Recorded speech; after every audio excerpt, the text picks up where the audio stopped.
Good morning, everyone.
So, we need to have a talk.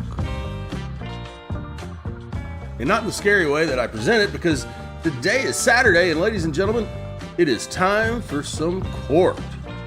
But ladies and gentlemen, we're not going to jump around like we do normally and go to a bunch of different courts. We're sticking with one court, and it's one day. It's one big day. As a matter of fact, it's a day you remember. It's a day you remember because it's the same day that Magoo was in court, ladies and gentlemen, but, excuse me, Magoo was probably the least interesting preliminary examination that Judge Simpson had that day. So, ladies and gentlemen, we're going back August 19th. We're going to sit down with Judge Simpson in Judge Simpson's courtroom, and we're going to enjoy a day full of preliminary examinations with Wixom and his friends. We're going to check out the rest of the preliminary examinations that we did not see because all we cared about was Magoo. And then after that, ladies and gentlemen, I have put together a little something extra. After we finish with Simpson, ladies and gentlemen, we're going to meet up with our friends, our Nevada judges. Because on August 21st this week, ladies and gentlemen, Kim Blandino was back in court. That's right. Dancing Blandino himself was back in court in Nevada, and this time he's suing the warden.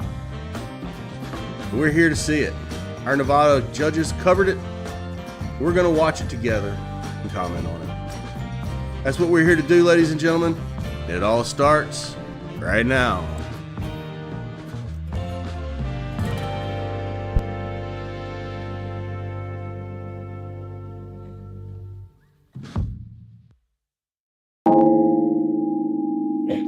What I'm saying. All right, court does call the case of the People's State of Michigan versus Anthony Blake Hamilton.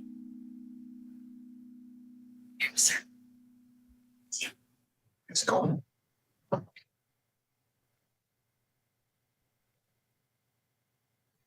Robert Agasinski, appearing for the prosecution, Your Honor. And good morning or good afternoon, Judge, to you and your staff. Robert Burton Harris on behalf of Mr. Anthony Hamilton, who is also present in the courtroom. All right, date and time set for preliminary examination. Are we ready to proceed? People are ready to proceed, Your Honor. Well, I think that depends on who you ask.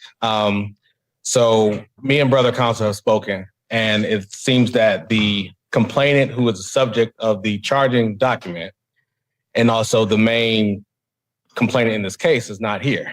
And brother counsel believes that he can proceed with the testimony of the wife. We disagree on that because the complainant's wife was also present. But this is our position is that this is an assaultive case. And I don't know how the wife would testify about her husband's level of fear or feelings of being assaulted.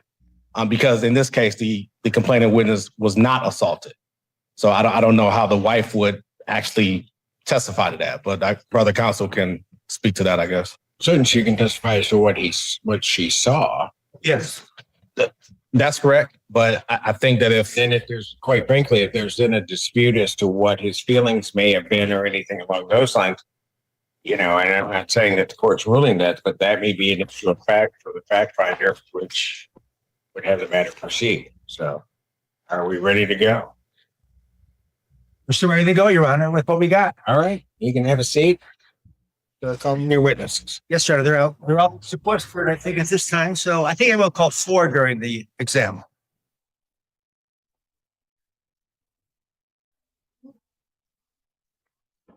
I'm sorry, Your Honor. They're here. You're here? They're here, yeah. All right. The officer in charge has another case. It was in a meeting in a conference room, and he's bringing the complainant. Or first witness right now. Witness. All right. Where?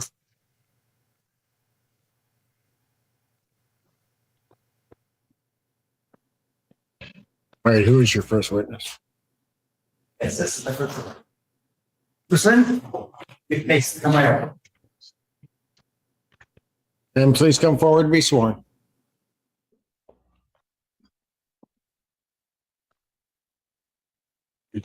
Raise your right hand. You solemnly swear upon the testimony you're about to give you the truth, the whole truth, and nothing but the truth, so help you God. Without seat, statements for your first and last name for the record. I'm you, Jack. I'm in Berlin. I'm you, Jack. All right. Is that loud enough for the court? Pardon? Was she loud enough for the court? Yes, she was. Thank you. Again, what is your name, ma'am? And Miss Lynn, do you know who Mark West is? How long has he been your husband? Okay, he was your husband on October the 28th of 2024? What does your husband do for a living? He is a professor at University of Michigan. Okay. Now, did you and your husband on the date of October the 28th of 2024 go together to a Kroger parking lot located at 2641 Plymouth in the city of Ann Arbor, Washington County? Remember about what time you actually arrived at the parking lot? There's probably around 6 before 7. Okay. And was it dark at that time or still daytime? It was dark. Okay. Did anybody go with you besides you and your husband? And were you going to the Kroger or what are the other stores in that mall area? Okay. And did you get out of your car and did you park the car and get out of the car? Okay. And what happened after that? I drove, so I'm in the driver's seat, so I'm looking at my phone, and then I turned and looked over across the parking lot. A car was coming by as my husband was going to the crossover, drive to the Kroger. But the car came really close to him, where I think I may have seen his hand like, whoa. Objection, speculation, if she said she thinks she saw something. I It goes to weight. Oh, that goes to weight. Yeah. Go ahead. Overall. And then the car came in, and I think that really like took my husband off guard. So I saw him come around Around where? towards my car, where this car was pulling in. Okay, your husband was walking away, had some interaction with this car, and then he came back to where you were. Then what happened? He was wanting to say something to the Objection. gentleman. I'll sustain that objection. Okay. Yeah, we don't want to have you testify to what he was thinking. If we ever get to him, he can tell us that. Just what you saw. So what happened as he turned around and came back to you, toward your direction? The car very quickly parked in his face and got out. The gentleman got out. Okay, the car that had a some kind of interaction with your husband? Yes, yeah, my husband. And the gentleman got out and said something. I saw them speaking to each other. At that time, my husband pulled out his phone and wanted to document something. Okay, so you saw your husband pulling out his phone. Okay, The gentleman was being very aggressive. His body language was very aggressive towards my husband. At that time, I got out of the car. And then I said to the gentleman, "You almost ran over my husband." The gentleman, because I don't remember exactly what he said.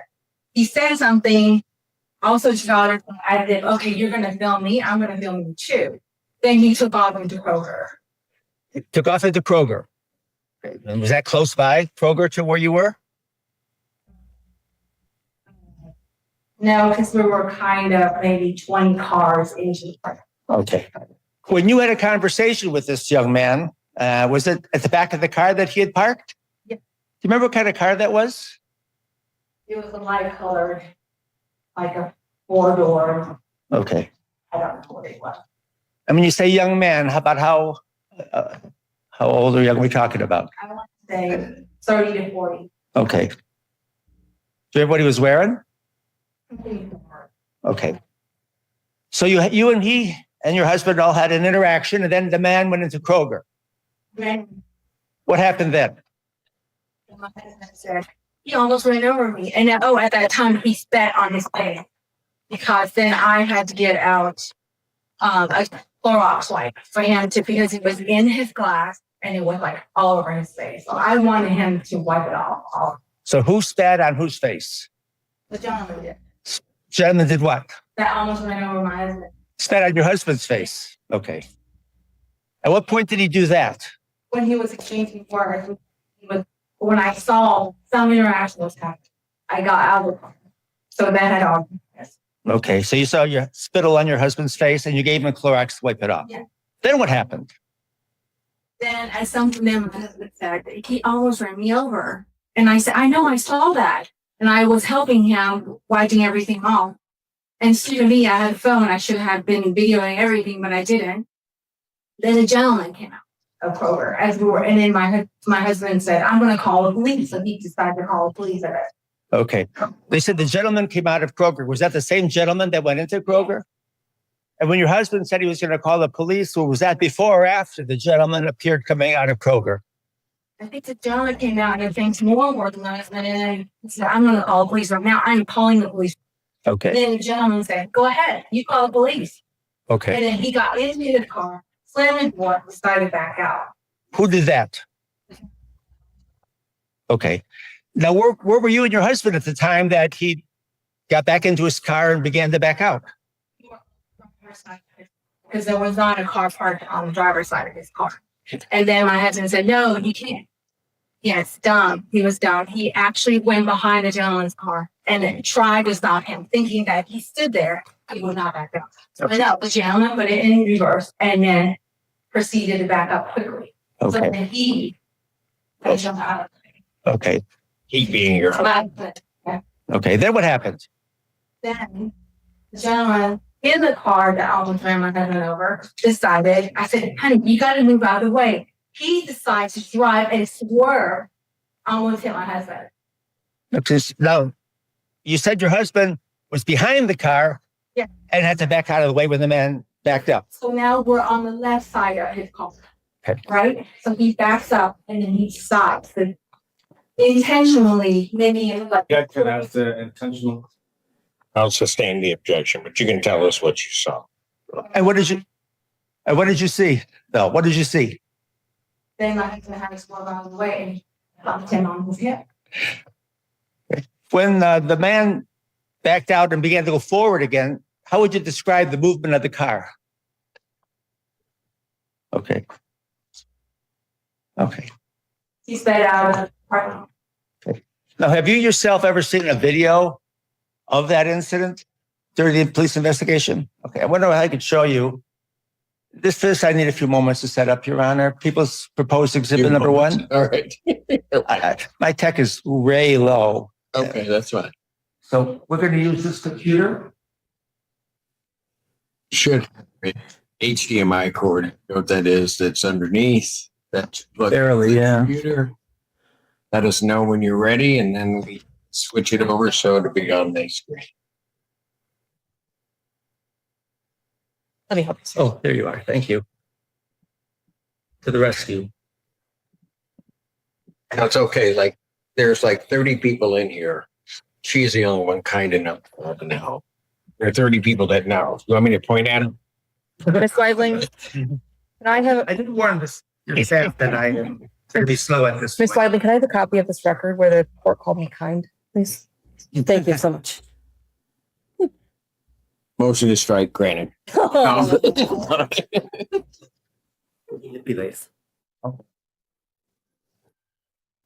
Ms. Lynn, in a few moments, I'm going to have you look at the video. We'll probably be on the screen. Okay. And then when the video is done, I'm going to ask you if that video depicts the incident you just described accurately.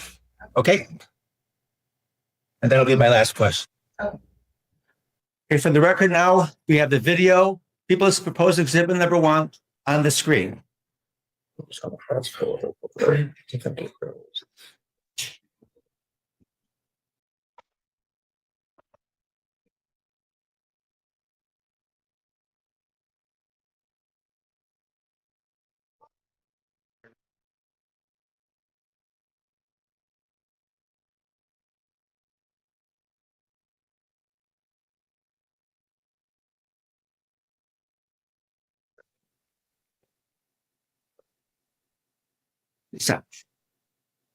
So you had a chance to look at the video so far? And did you look at the far left of the video? Yeah. Did you see a car? Yeah. Did you recognize that car? Yeah. What did you recognize it as? That's the car that went right for it. Okay, that's the car we're talking about that you played was involved with your husband. It was on the left of the video as we're looking at the screen. Okay. Okay, we're playing the tape again. Oh, is that him? Mm-hmm. So did you see a person running across the screen? Said a yes. Yes. And do you know who that was? Joe, I think that's right. So that was the gentleman you think was involved with Yeah. interacting with your husband. Okay. Let's go again.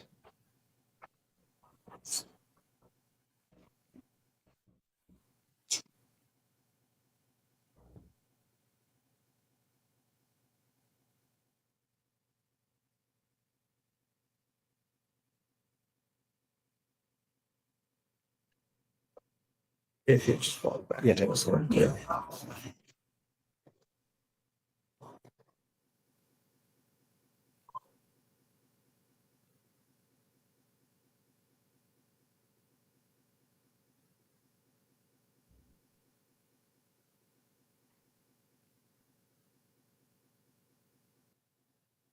Did you see a few minutes ago the gentleman running back again? Was that the same gentleman? Yeah. Okay.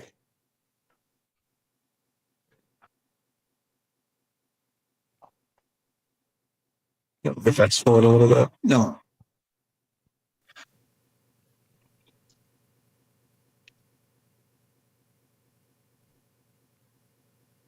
So, Look up here. yeah. Yeah, I'm not sure. Let's see.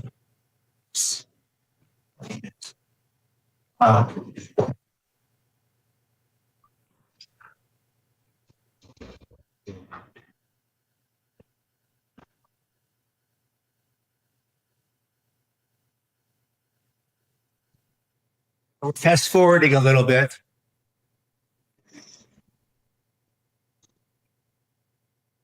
Again?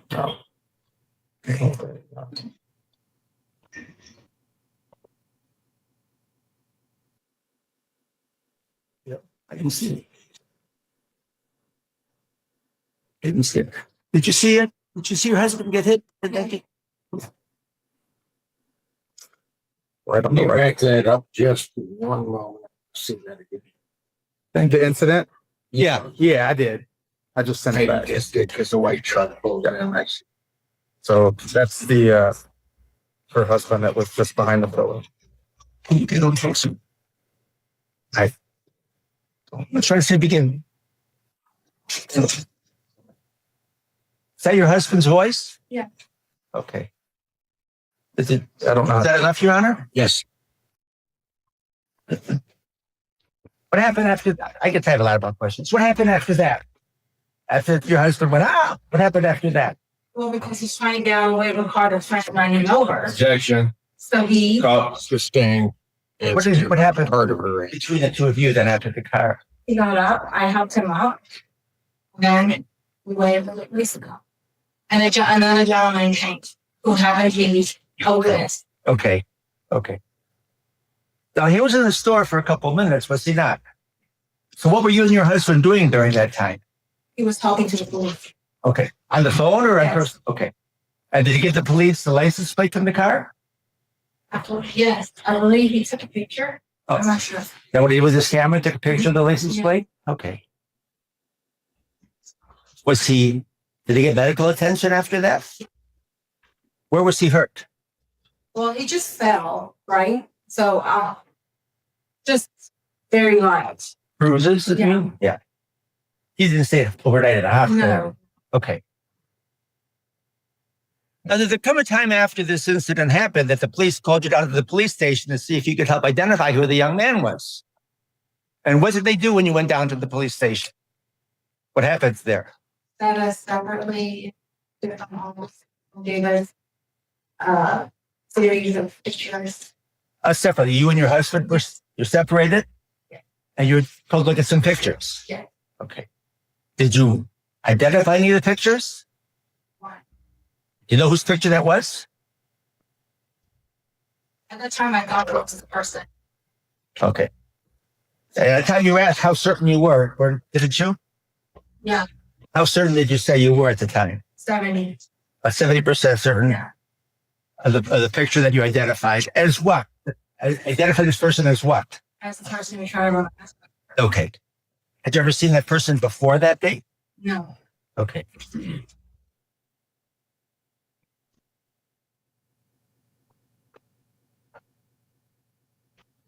I have no further questions. All right. Cross-examination. You want this up here? No.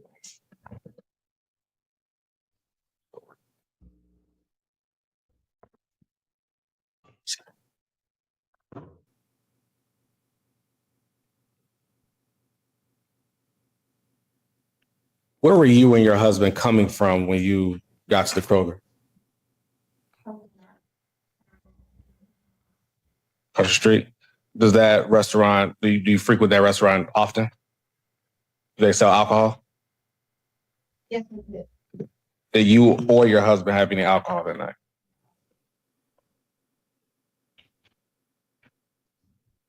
You also testified about you hearing your husband say some things on the video. Is that correct? Any part? One thing. Scream. Yes. That's not the Okay. that's not the only thing that you heard though on the video. Is that fair to say? Maybe I heard someone talk. I don't know if it's my husband. You heard the other guy that you described as your words trying to run your husband over, right? And he was screaming, right? In my car or in the video? In the video. In the video that you saw. Well, let's back up. On the night in question, when you were there, you heard the person that you accused of doing all this stuff yelling, correct? Yeah. Well, is it fair to say he was yelling?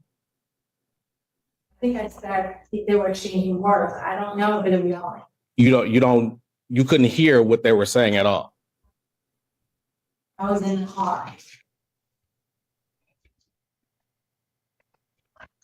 So you said that you got out the car when you saw the initial confrontation with the guy and your husband, correct? In the car. The initial, yeah. And at some point you got back in the car? So you stayed outside the car from that point until the whole thing was over? And while you were outside the car, did you not hear the other person saying, "Get away from my car. Why'd you hit my car?" You didn't hear that?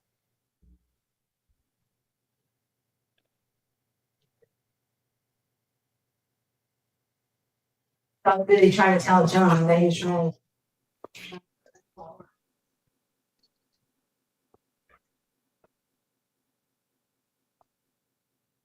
You also said that your husband tried to stop the person from leaving, correct? How so? Just like one. He didn't physically try to stop the person from moving the car at all? Sure. When he's backed up. At any point. Anytime when he backed up, was trying to leave the scene. So the other person comes back to the car, correct? They get in the car. You and your husband are standing right next to the car. Your husband. Don't call police right now. Don't go anywhere. So he's telling this person not to leave. And while he's doing that, he's reaching for his door handle, right? He didn't try to touch a car at all that you saw? Well, I'm asking about what you saw. I didn't see him. You didn't see him do that, or you didn't see him at all? I didn't see him do that. I was there the whole time. At this point, when the person is getting back in the car, tell me specifically where you all are standing. Next to his car on the driver's side. Both you and your husband are on the same side.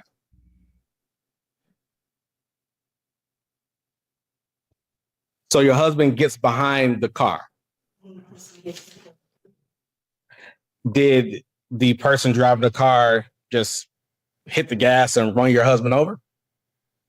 He was back in the car. There was nobody behind him. As in quickly? Yeah. So did your husband have to like jump out the way to move? As the car was backing up? Are you sure about that? Get out of the way. What I'm asking about, are you sure about, is your husband having to jump out the way while the car was backing up? Yeah, jump out of the way when the car tried to run him over. So when he's in the back of when the car trying to back up, your husband is blocking him from leaving, correct? Yes. So you convince your husband to move, right? And at that point, after he moves out of the way, where does he go in relation to the car that's backed up? The car is backed up. We are standing on the left side. The left The left front side of his car. Are you talking about the person who you? passenger side.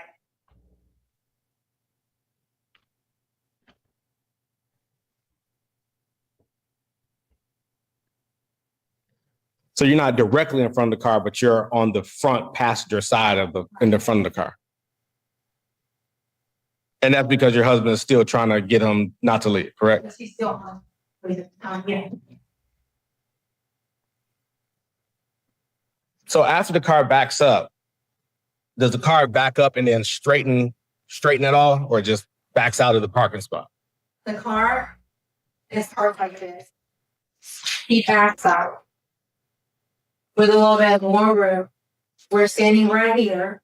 And then when he hits the gas, then he can swerve to hit us.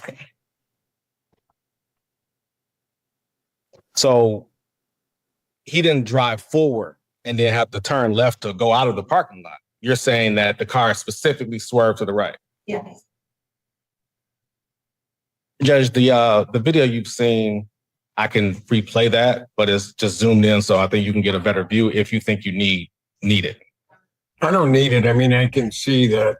I will tell you if you think you need to play it for me, but what's clear to me is that there is a pole that is obstructing one of the poles from Kroger. But I can see the left side and also what appeared to be part of the area behind, which would seem to me whatever the vehicle, whoever was in the vehicle had more room to pull back and straighten themselves out. I can also see that the vehicle does head to the extent there is a swerve. I don't know that I see a swerve. What I do see, however, is I do see an individual heading down the right side of that lane where there appears to be plenty of room to the left. That is what I see. But if you want me to see something different than like your video? Nope, I think that's good enough, Judge.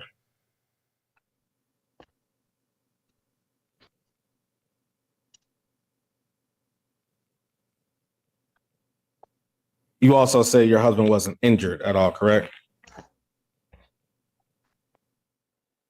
Besides spit all over his face and falling to the ground.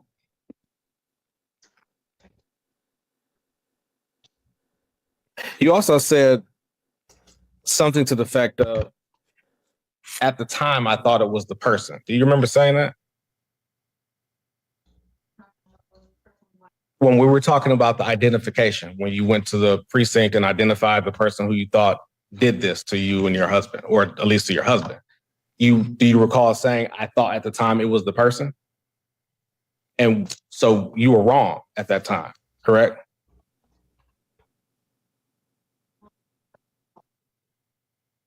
So you picked somebody out of the lineup, right? And the police didn't tell you anything else, you just picked a person?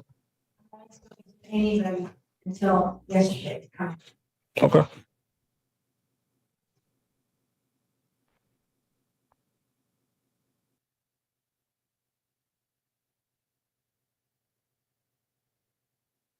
Nothing further, Judge. Any redirect? It's one or two questions. I forgot to ask you the question I said I was going to ask you. So did the video that we watched accurately depict what happened in the parking lot? And second question is, and it's your memory though, that the car swerved slightly to the right to strike your husband. That's all. No? Thank you, ma'am. You may step down. Ross, with Kroger Lee? May call your next witness. Yes, Your Honor.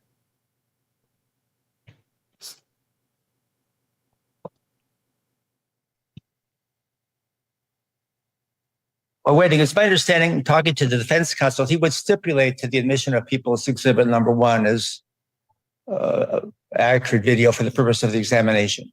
That's correct, Judge. All right, Exhibit 1 is admitted.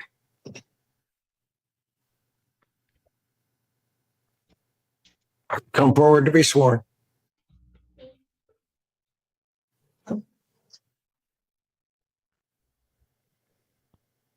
But take C right right hand. You solemnly swear to affirm the testimony about the truth of the last name correct. My name is Rachel Roberts. First name Rachel, last name Roberts, RORTS. You may inquire. Now, Ms. Roberts, can you tell us how you were employed back in October of 2024?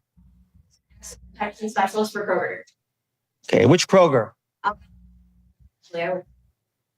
And is one of those that you worked for the one on Plymouth Road in Ann Arbor, Washita County? Now, at some point in time, did the police come to you and ask you to give them something about what happened on October 28th of 2024? Okay, and where were you when you asked that? At that store or some central location? At that store. Remember who asked you to do that? Okay. And how did you pull the video of whatever he wanted? Orchid Fusion camera system. It's for inside the store, and I had to pull video off Bosch to try and see if I did.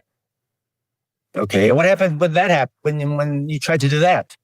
So I pulled inside the store, but the camera for outside the door wasn't working at it. So you were able to pull a video from inside the store. And did you give that video to Detective Ross? That's all. All right. Couple follow-ups. Yes. You said that the camera system on the outside of the Kroger wasn't working at the time. Yeah, the camera was prepared with technology. You guys the service to get it in. When you say under repair with technology, is technology a company or It's split in like the division folder. technology is that owned by Kroger? How long had that camera been down? It's down for about 3 weeks because they did a whole reset in the vestibule. So a lot of the cameras got knocked out. What does that mean? I don't. Basically they moved everything around. So like the shelving, that's when you walk into the main entrance, there's like a big shelving display, and then they had to move a bunch of tiles on the floors. So that used ladders to the ceilings as well to mess with the lights and the knockouts. Were there any cameras outside or in the parking lot?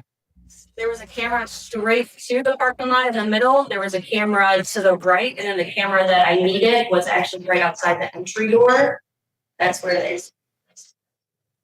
Well, I'm a little confused. So, and it may just because I didn't understand your testimony, the cameras that got damaged while the things in the vestibule were being moved around. Yeah, it was the first camera right when you walk in. It was right to the ceiling. So let's say I'm walking into that door. You look up, it was that camera that faced out. That one was damaged. And that is the camera that would have captured the incident. So there aren't any cameras like on the pole outside in the parking lot. I'm all set, Judge. Thank you, man. Yeah. All right. Ready to go home then. All right. You're all set. Thank you. You may shut down. Next witness. Thank you. Jonathan Kroger? Yes. Come forward and be sworn. So I just want to further testimony about the truth, the whole truth of that. So, take a quick first line from the refugees. That Papa Ross, MICHAEL, ROSL.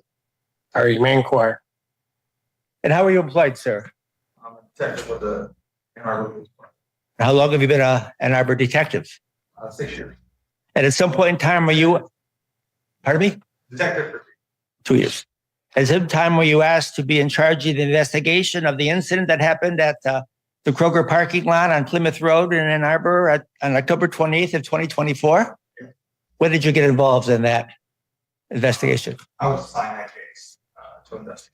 Was it that night, the next morning? I believe it was the next day. Okay. And you remained the officer in charge. Correct. Now, the video we were watching, you were in court while the video was played, were you not?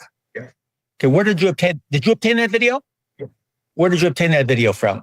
I obtained that video from Orange Theory. Fitness was a fitness studio. Pointed around what that's that happened.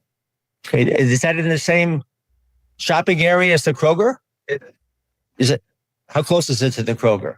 I believe it's maybe 1 or 2 businesses to the east of the front doors of Kroger. But that's where you got that video. Correct. Okay. Now, as officer in charge, did you ask the complainant and his wife to come down to help identify who the suspect might be? Yes. Could you know when that happened how long after the incident? I don't recall specifically, but I believe it was within a week. Okay. And what was done as far as having them help identify the possible perpetrator? I compiled a photo lineup. I had another detective administer the photo lineup to them as I sat in. Okay. You had a suspect that was in the lineup? Yeah. Is that why you did not conduct it yourself? Correct. Okay. But you observed the lineup. I did. And did you observe Miss Yuling Lin observe the photo display? Yes. Hand you a smart as People's Post Exhibit number 2.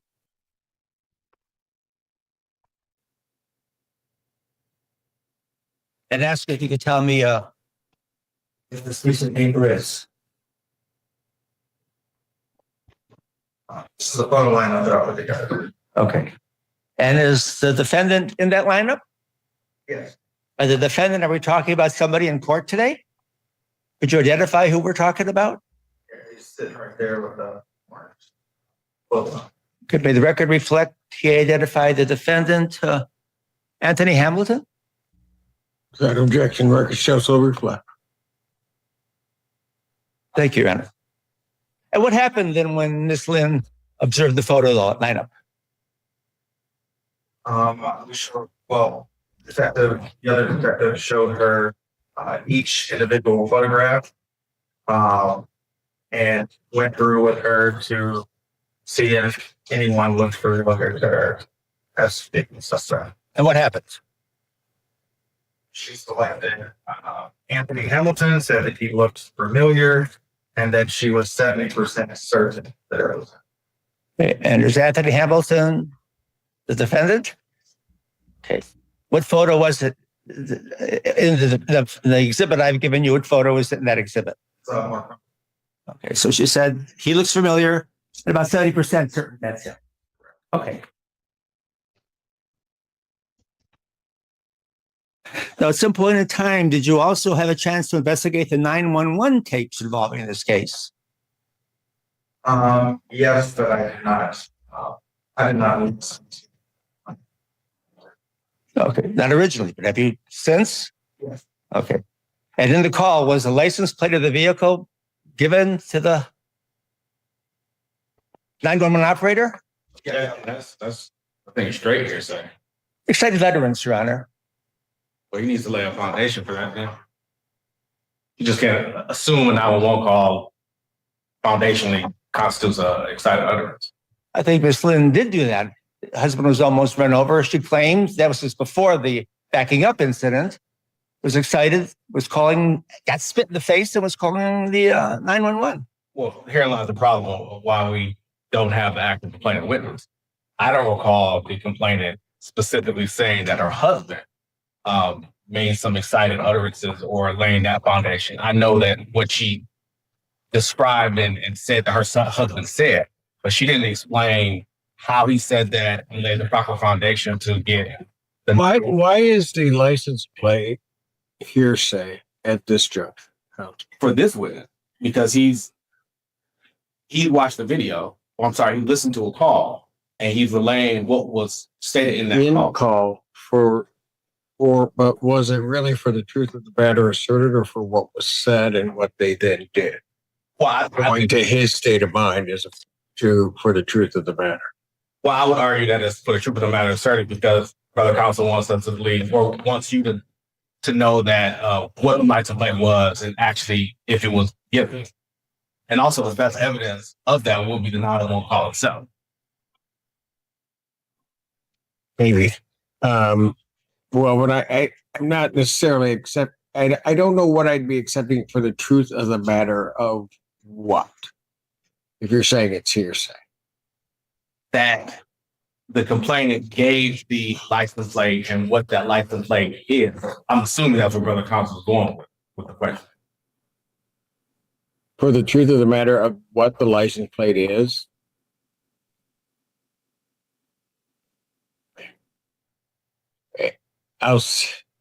In your response to that, to the extent that it is hearsay. But there was an excited utterance was given to 911 after a near death experience, after an almost accident and being spit in the face and confronting an individual. Since I don't know the next questions, I will just indicate that I'm going to the extent that it is hearsay, that it's being offered for the truth of the matter that's asserted, which is what the number is, I guess, then I would consider that at least based upon the testimony that I have at the time that the call was made, that it's an excited utterance. The individual is observing something as they're reporting it, which was the testimony of the first witness. However, I'm not sure that it is hearsay. So I'm also giving a provisional ruling that this this evidence may be admitted for the purposes to show state of mind as to what the officer then did next. So.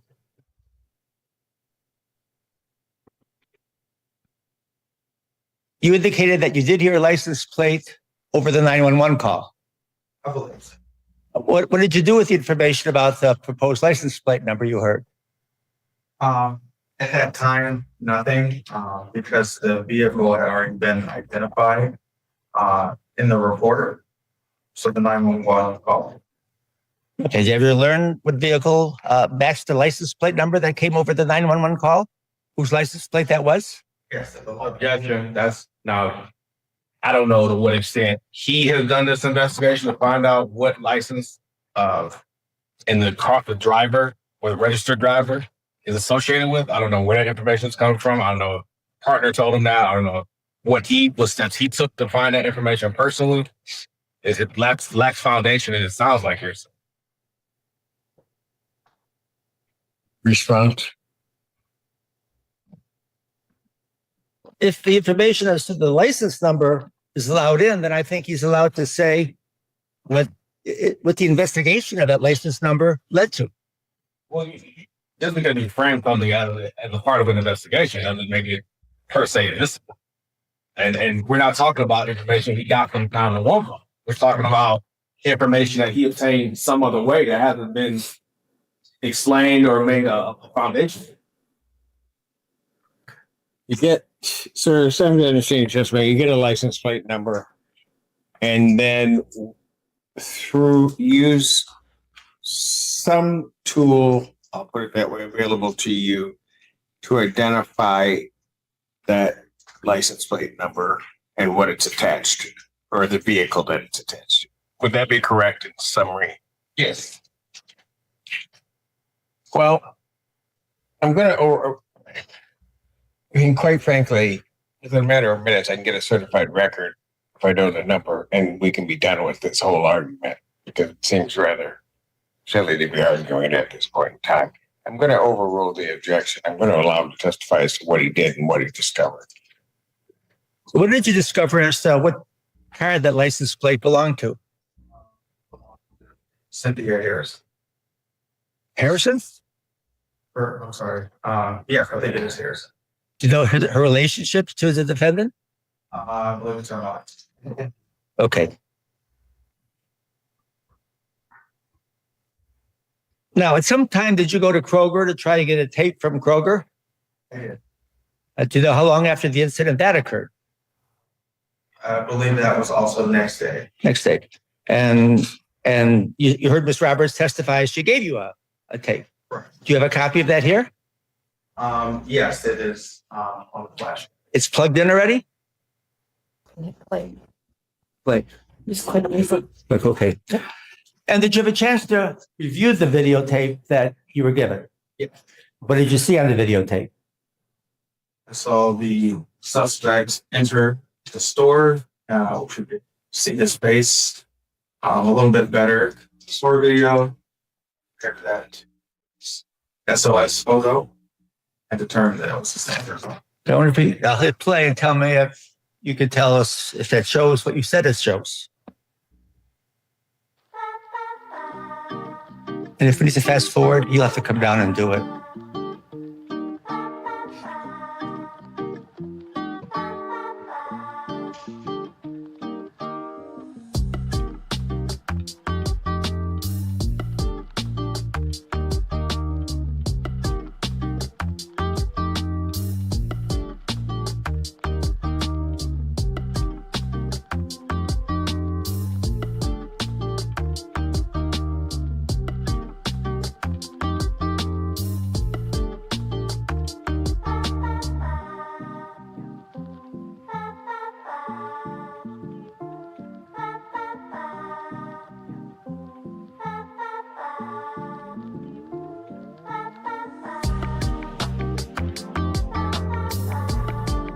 Record, we're sort of fast forwarding.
Here, now we stopped the video. This is video which is marked as People's Proposed Exhibit number 3. And what do you see on the video now?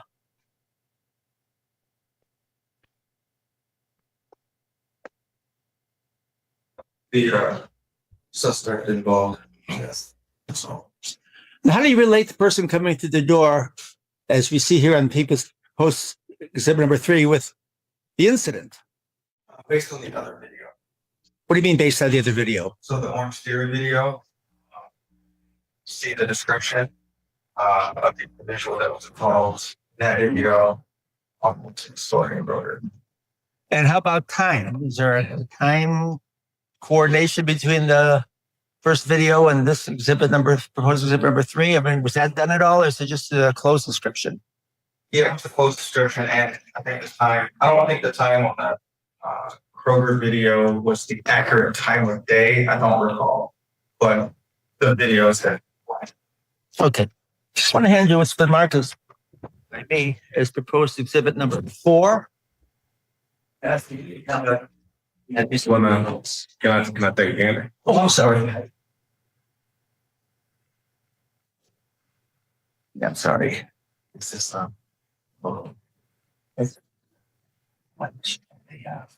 photo though. And I have shown it to the event council now. It's a table, smart people proposed different origin. But that post exhibit is. it's a side by side of the Kroger video and the suspect's SOS photo. By the Kroger video, I mean the person, is that photo taken right off of the video? It was a screenshot. Okay. I move for the admission of both exhibits 2 and 4, Your Honor. And 3.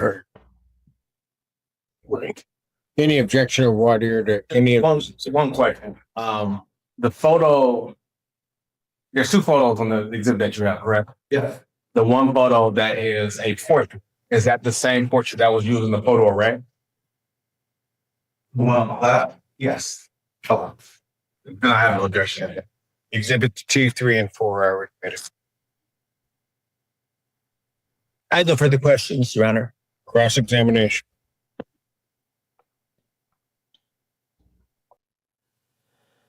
One second, Judge. Yes.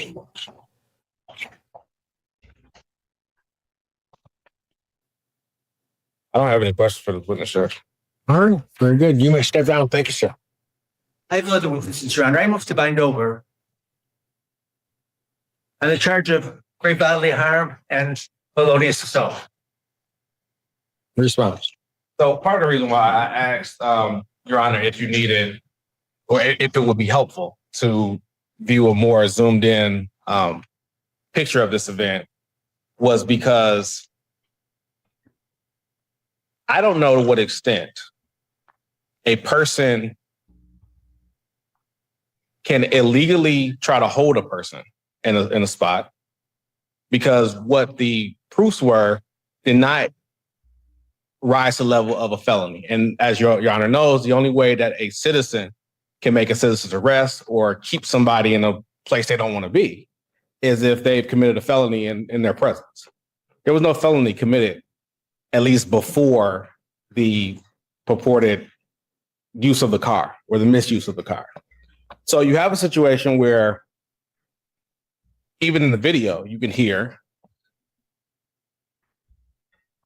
for purposes of the exam, I'll say my client is yelling about, get away from my car. Why are you at my car? He is observed trying to leave. The complainant, and I don't think his wife, I think it was just the complainant, physically stops him from trying to leave a couple different times. And then that's when you see my client drive away. Now, if you zoom in closer, I don't think that this swerve that the first witness testified to is that purposeful. What you see is the car back straight out and then drive forward and straighten out as they're going toward the main road. There's no reason, if my client was trying to actually run this guy over, as it was characterized as, that he couldn't have just done it. If he was trying to turn the wheel, he just turned the wheel and he would have ran him over. Also, the lack of injury as you know, for GBH cases, an injury is not required, but an injury can be used to show the defendant's intent to do the specific type of harm, specifically the great bodily portion. But on the flip side of that, if there's no injury and the witnesses testified that my client backed out and the complainant is right behind him, which of course he could have just injured him then, there's no injury. And then there's no injury even after the fact with the driving forward, I would submit to the court that that's proof of a lack of intent to do great bodily. And the last thing I want to say is I've been analogizing this situation to a woman leaves the gym and a person or man wants to get this woman's phone number, and the woman shows that she's not interested. And she's walking to her car. The gentleman follows her to her car and then attempts to not let her leave, standing in front of her, behind the car, standing in front of the car. I don't know to what extent the woman has to stay there, or if she decides to floor it. If the gentleman who's trying to keep her in one spot is in front of the car and she tries to floor it and he has to jump out the way, I don't think that constitutes a crime. And I think from the video, from the complaining witnesses, or the witnesses' testimony, I think that's pretty much what we have here. Insofar as somebody trying to hold somebody at a place they don't want to be without any type of legal basis to do that. And you see that person repeatedly yell about trying to leave, yell about being stopped, and then you see them try to get away. So I don't think that rises to the level of a GBH. I think this could have been charged differently, but I think that GBH is a stretch for these specific facts and circumstances, Judge. Response. So the video may have been somewhat ambiguous because it is pretty far away, but the testimony of the witness said that the car swerved to the right where we were not in the parking area, but in the parking space yet, to have to go into the parking space, and actually struck the man and knocked him down. He got hit by a car, aimed at him. I think if you hit someone intentionally, at least we have GBH. And then FA is, of course, a lesser offense, not included, but just using the car. We used to have a road rage type of activity here that began before we had spitting in the face, being upset because the police were being called over that incident, and then quickly driving away. People think that makes the element in the video and for the testimony of great bodily harm. And then identifying the defendant, I think we have enough for probable cause to believe he's the one who did this. So I would move to bind over as I've asked. Thank you, Your Honor. Court, having heard the testimony in this case, what is clear so we can clarify the court's view of the video. While the video, there is a block to it, I think the critical part, coupled with Miss Youngling's testimony, is that it may be indeed a question of fact as to the swerve. Irrespective of that, what is clear is that that vehicle is clearly on the right side of that lane, to the extent that then the individual, Mr. West, is identified by his wife, had to leap out of the way, and you hear his exclamation. So while it might be true that frankly, I don't buy defense their picture of what happened when the vehicle backed up. What happened when the vehicle backed up, had it wanted to straight and avoid the individuals that were in that lane, including Mr. West, it could have backed up further, headed on a different angle, and gotten itself out going down that left side. And that's the part that the court is really focused on. That vehicle stays to the right side of that lane where Mr. West is. And then you see Mr. West, as you see in the poll, you see him kind of go back toward the car. So and that video from this court standpoint carries great weight as to what that vehicle was doing, what the defendant is identified as the person at the scene.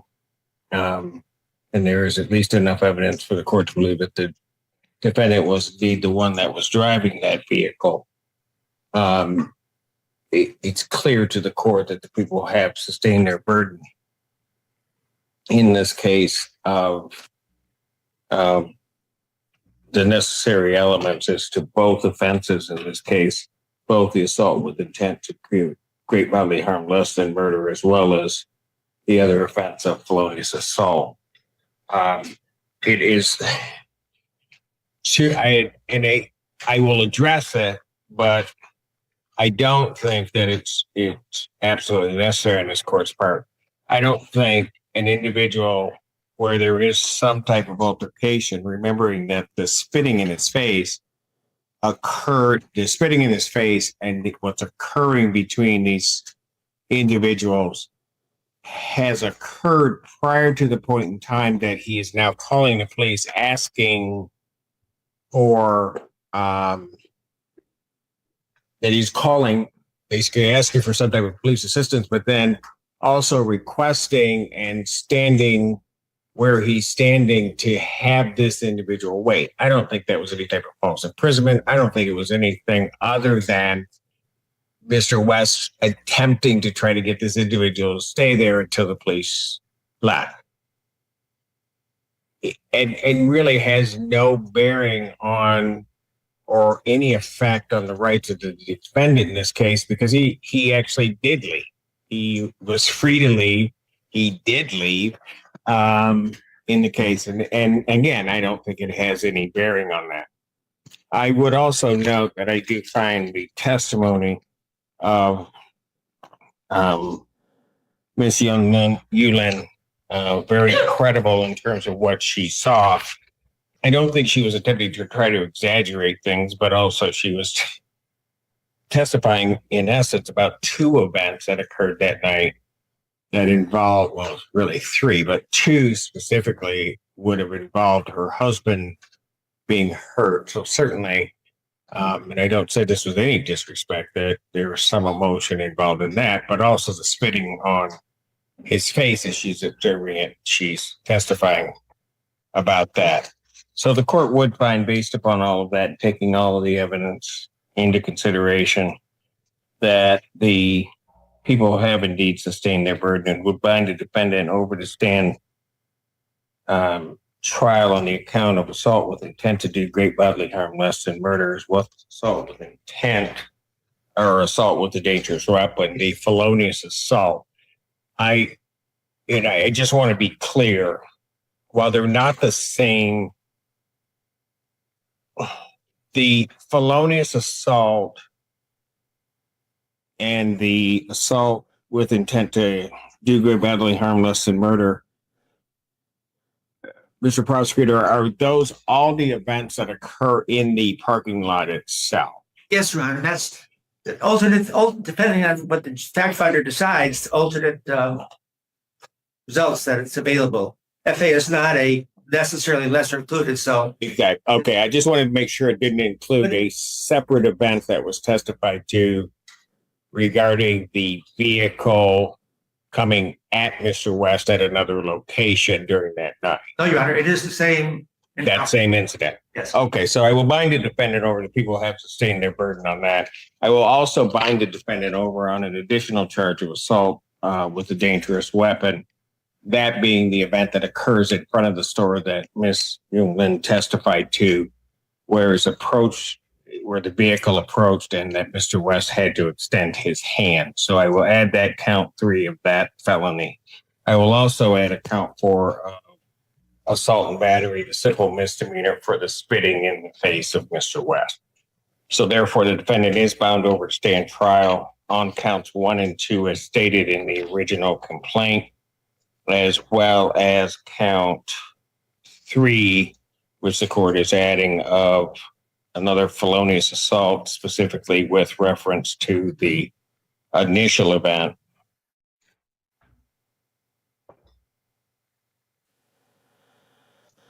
And then also a misdemeanor charge of assault and battery for the spitting in the face of Mr. West. So defendant is bound to overstand trial on all those charges.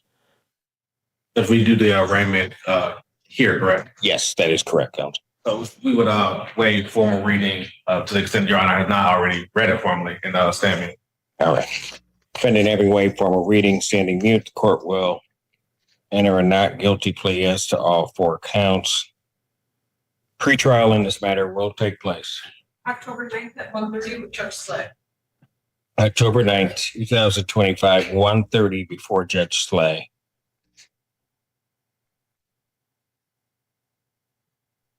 Is there anything as to bond in this?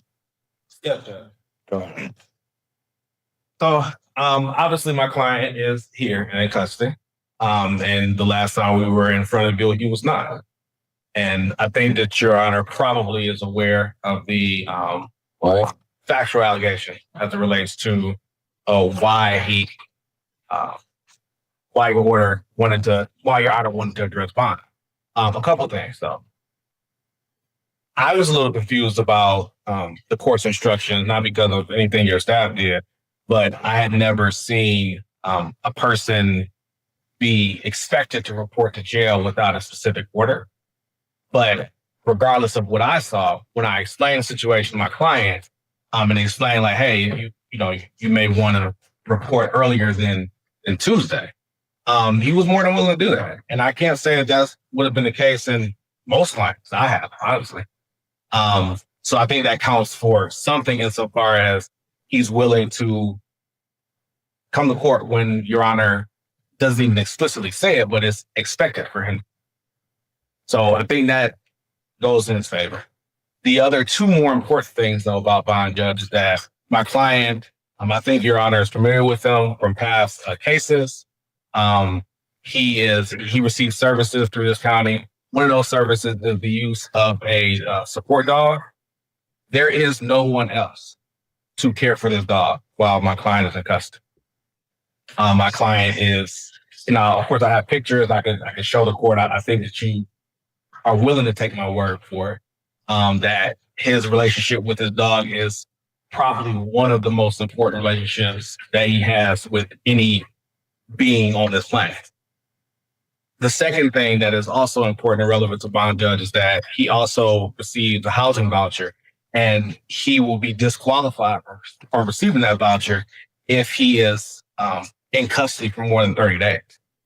So with those 3 things, but primarily 2 things being in mind, I would ask that Your Honor not necessarily revoke his bond outright, but consider a progressive sanction, and that being tether with house arrest or some type of restricted hours, so that he can still take care of responsibilities, but may not necessarily be allowed to go and come and go freely as he has been allowed to previously. I have not spoken to the complainants or anybody involved in the new allegation.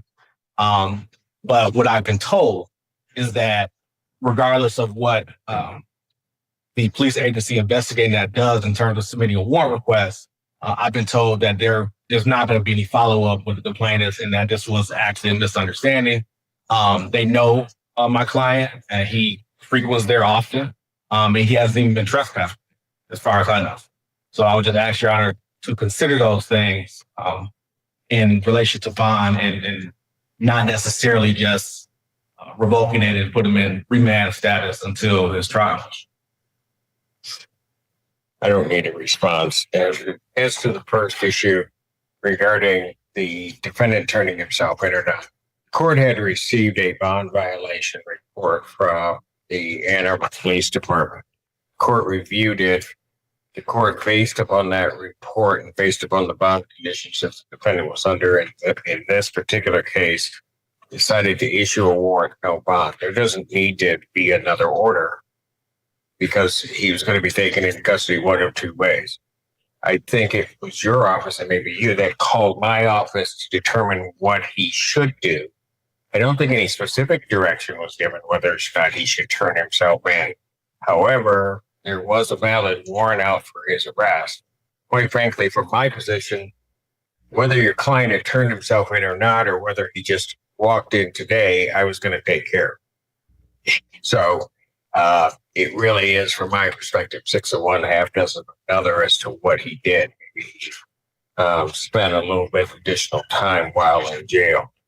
But that's it. But what is clear to me is that the incidents that occur that are at least alleged in the Ann Arbor police report there, that case number being 2540579, which led to the issuance of the warrant that this court issued, show an individual that, frankly, from the court standpoint, can't follow the court's orders, and also would, in this court's mind, be someone who is dangerous to this community. There's not an adequate way in which to control it. Well, certainly a home confinement tether might be something that the court would consider. I'm not sure that that tether would keep him in. And then once he's out, what it seems to me in looking at these and other, but these particular cases, is that he has some tendency to then engage with people and does engage in behavior where he is attempting to injure, to threaten and or injure people. So I certainly take all of that into consideration in this case. And given all of that in this case, in the court finding that the defendant has, or at least it appearing that the defendant has indeed violated his bond conditions of this case in an assaulted fashion on an assaulted case, the defendant's bond is hereby ordered revoked at this juncture. Thank you, folks. Court does call the case of the people versus Trevon Addison. That's all the people. Assistant Public Defender from Netherlands on behalf of Mr. Addison, who's joining me now.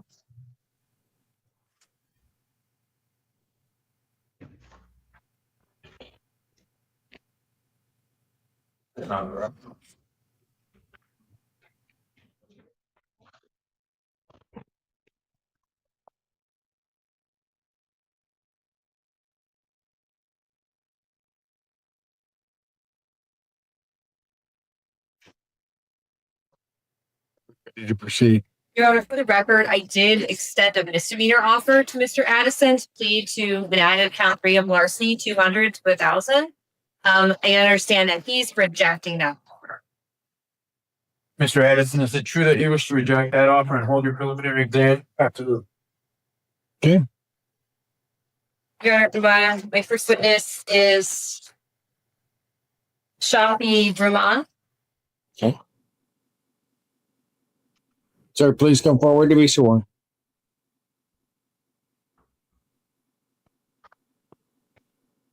See where he's right there. Do you solemnly swear to tell the testimony you're about to give the truth? See, state spell your first and last name for the record, please. Shafi Vermont, S-H-A-F-Y-I, Saxon Vermont, B-L-O-U-M-A-N. You may inquire. Good afternoon, sir. How are you employed? I'm the owner of East Marshall Avenue, And the cottage in Washington, what's the address of that location? 240719. How long have you been the owner of that business? It's just a store, August of 2020. Did you ever have an employee by the name of Trevon Addison? Yeah. How long was that person your employee? Since I never touched the store, boy, Until when? recall in the September. End of September of 2023? Absolutely. Do you see the person that was your employee, Trevon Addison, in the courtroom today? Can you tell me where he's sitting and what he's wearing? There, wearing the believe gray. Your Honor, may the record reflect what has identified this defendant? Record shows so reflect without objection. That address, 2407 Washtenaw, is that in Ypsilanti Township, Yes. state of Michigan? Yes. Sir, do you recall an incident on October 4th, 2023 at your store that had led you to call the police? I believe my manager called me and said that objection hearsay. I'll sustain that objection. Thank you, Your Honor. Did you eventually go to the store? Yes. And when you got to the store, what did you see had happened? The bag inside the safe was missing. What is the bag that goes inside the safe? It's the startup bank, the well, $100 worth of money in it. And when you do you put that in the safe every night? What is the practice at the store? When they close the ship, they do it within the store, in the bag, the startup bank plus the night deposit. What happens after that money goes in the safe? Stay there and the manager comes in the morning and opens the store, goes into the next register and gets the bank, and get the store opens. So it's like the money to like put in the registers to make change when people come in to buy things? Yes. Yes, ma'am. When you saw that bag was missing, did you do any investigation into what might have happened? Told the police. And then we started looking at the cameras and the footage and all of that. Now, at this time in October 4th of 2023, was the defendant currently an employee of your business?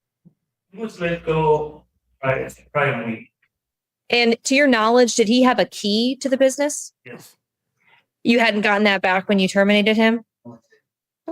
As you reviewed the videos, were you able to locate any videos that may have shown what happened that day? The gentleman entered the building from the side door and went directly to the safe, opened the safe, took the bag, and exited the house. And this was captured on a video? And did you turn that video over to the police? Yes, they did. Your Honor, at this time, I move to admit and play People's Exhibit number 1, which is the video. Any objection or what here?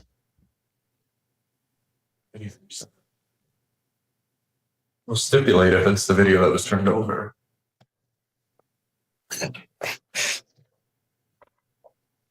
Permission to play for the court, Your Honor? Yes.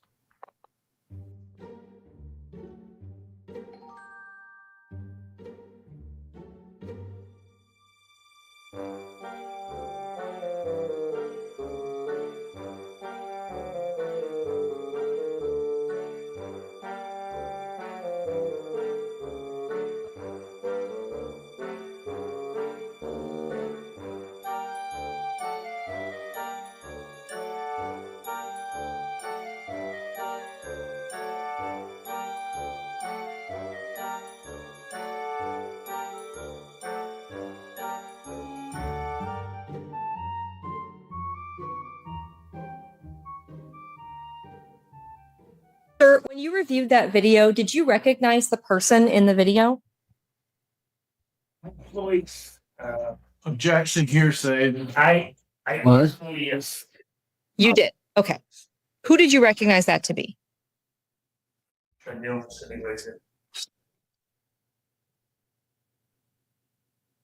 When you say that gentleman sitting right there, you're referring to the defendant. Yes. All right, thank you.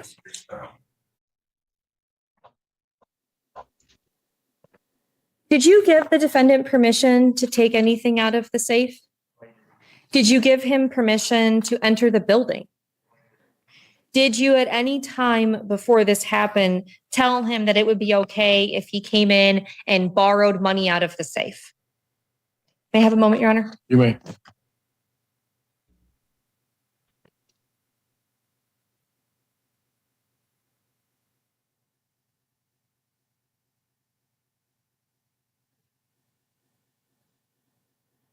And I think we talked about it, but this was October 4th, 2023, sir? Yes. I'll have with us, Your Honor. Cross-examination. Thank you, Judge.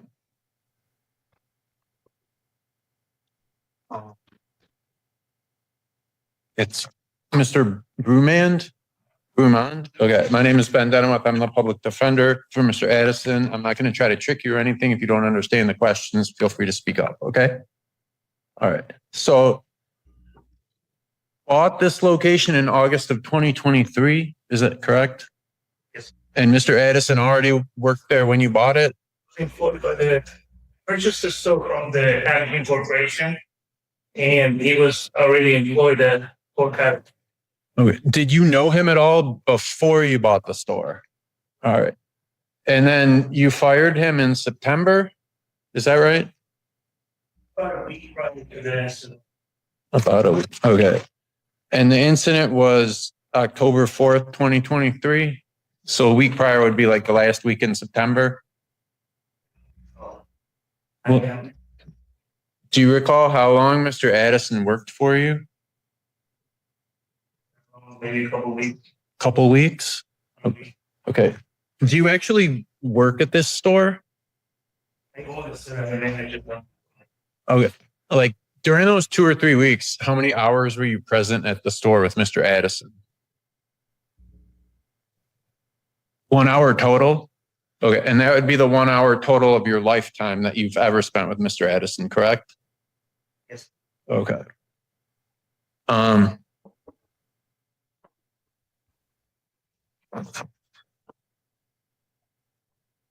And you said you knew that Mr. Addison had a key. Is that correct?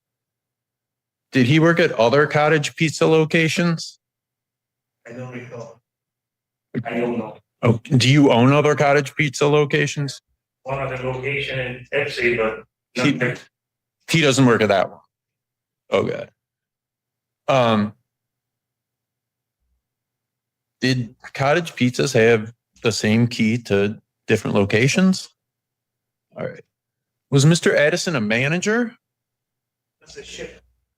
A shift manager? Okay. How many shift managers were there? We run about 2 or 3. Two. Okay. And was there someone above a shift manager, like a general manager? Just one? Okay. So 4 people at least had a key to the store? Yes. All right. When you bought it in August 2023, did you inquire how many people had keys to the store? Okay. So you have no idea how many people had a key to the store on October 4th, 2023. Isn't that correct? No. All right. And I saw a picture of this safe that's like a code safe, right? Like you push buttons? Yes. Okay. Mr. Addison, you believe had the combination to that? Because he's the shift manager, he has to open? Okay. And the other 2 or 3 shift managers also had that code? Yes. And the general manager had that code? Yes. Okay. And when you bought the store in August 2023, you didn't change the code, did you? This was a safe that I brought in myself and I put it in it. Okay. So Didn't have a safe. So nobody before you bought the business knew the code because it didn't exist. Is that right? I brought the safe in and I told the code to the general manager. Get that to the ship rooms. Okay. Do you know who else the general manager passed the code to? Well, 48. Do you know if he gave it to anyone besides those 4 people? I don't know. Okay. Did you give the code to anyone other than the general manager? All right. So the sort of general employees didn't have the code. Is that right? Objection. Said he didn't know the code line too. Sustained. Okay.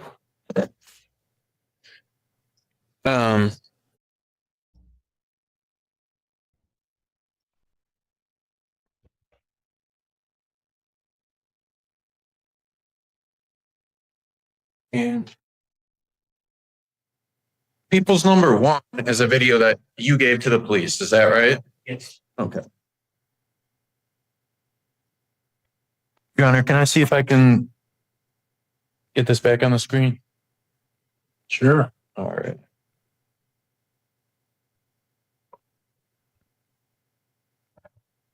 Can you see that on the screen, sir? It's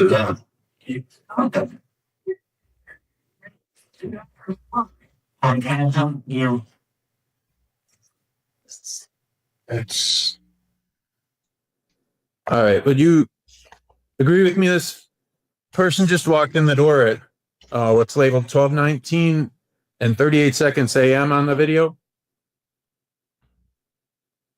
Do you see the timestamp on the bottom?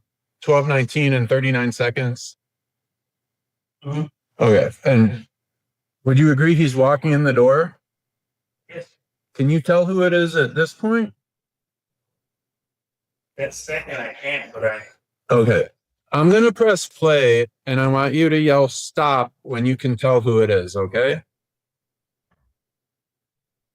Yes.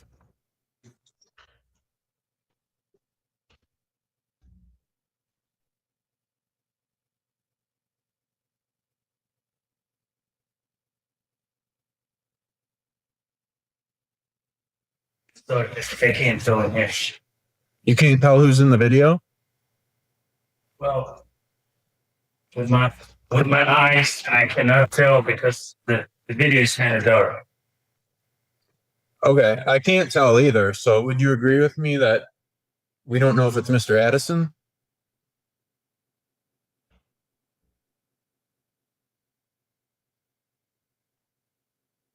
I would say it's him. Okay. Why would you say it's him?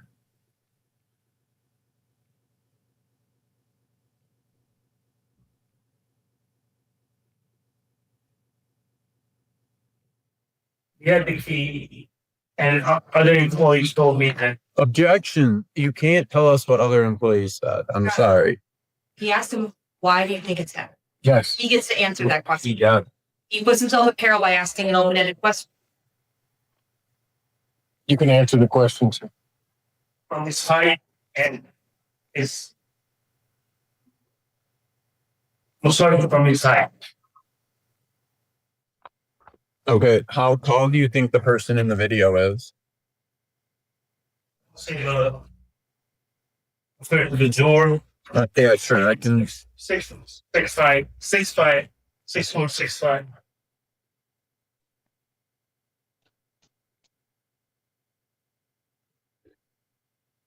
All right. You think the person in the video is 6'4", 6'5"?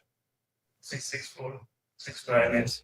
And that's the only thing from the video that makes you think it's Mr. Addison?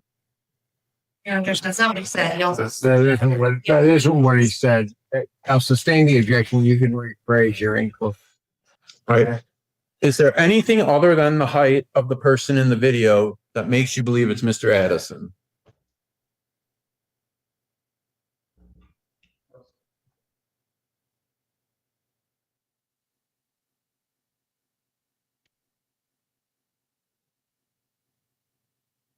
No further questions. Can you redirect? Yes, Your Honor. Sir, the defendant had a key to your business? Yes. Yes, sir. The defendant knew where the safe was located? He knew where the safe was located? Absolutely. He knew the key code to the safe? Absolutely. He knew there would be money in the safe? Absolutely. And he knew where the cameras were? Nothing further. Anything else?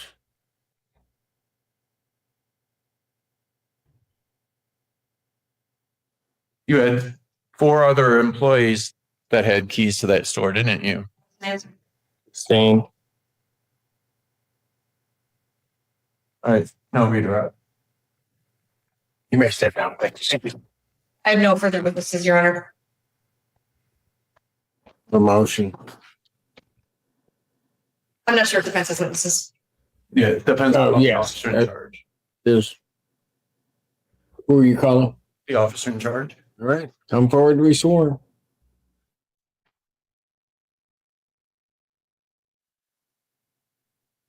Go ahead. You sound extraordinary testimony about if you truth. Oh, so yeah. Please spell your first and last name for the record. First name Marco, MARCO, last name Campioni, CAMPHIO. Thank you. Go ahead, you may inquire. Thank you, Your Honor. Good afternoon, Deputy. What's your role in this case? And as the officer in charge, did you investigate this case? What did you do? After the initial dispatch call, arrived on scene, talked with the fighting witness, which was Mr. Romali. Stated he was the owner of the complex or business. Stated that. I'm objecting to your saying this point, Yes. Are you Do you need to it? more targeted questions? This is your witness. So I'm going to sustain the objection. Okay. Without telling us what anyone said, did you talk to the business owner? Did you retrieve the video? Did you have a partner with you at the time? Who was your partner? And were both of you rolling body cams during at least some of this visit? Okay. And were your body cams rolling when you watched the video that the business owner provided? And did you have a discussion about how the suspect was 6'1" or 6'2"? Objection, hearsay. I don't think that's hearsay. I believe the question is. Why wouldn't it be? I can rephrase it. Thank you. I'll sustain the objection. You can try to rephrase. Did you, without saying what was said, did you and your partner discuss the height of the suspect? Objection, hearsay. I don't know how we can have a question that's without telling me what was said. Did you discuss this? It literally, the question elicits hearsay. I mean, I could say, did you discuss what you had for lunch with Miss Londi? And he could say yes, and it's not We hearsay. had lunch with Miss Londi, and I don't know Miss. Well, this is not had lunch, but that's not the, but I don't see how this is not eliciting hearsay. You're going to have to rephrase. Did you talk to your partner when you were there? Okay. Did you at any time make a statement about how tall you thought the suspect was? Objection. Hearsay. But was You it? can be asked about his opinion on it. Well, but not he the made state. the stat. I'm not going to get into that. I will overrule that objection. I mean, hearsay is a statement by someone other than the I declarant. overruled it unless you want me to change my mind. No, I'm good. Did you at some point make a statement of how tall you thought the suspect was? And how tall did you think the suspect was? Roughly about 6'1". Okay. And what did you base that on? Height of the door. Height of the door and compared to anything else? Okay. So you're talking about the height of the door in the video? Yes, and Okay. And how tall are you? And did you stand by the door? Okay. And did that inform your opinion at all? Okay. And your police report says Mr. Addison is 6'4", is that right? Do you believe that to be true? sorry. Would it refresh your recollection to take a look? Are you talking about what I did report? Well, okay. Did you put in the report that he's 6'4"? Okay. Would, just to make sure, would taking a look refresh your recollection?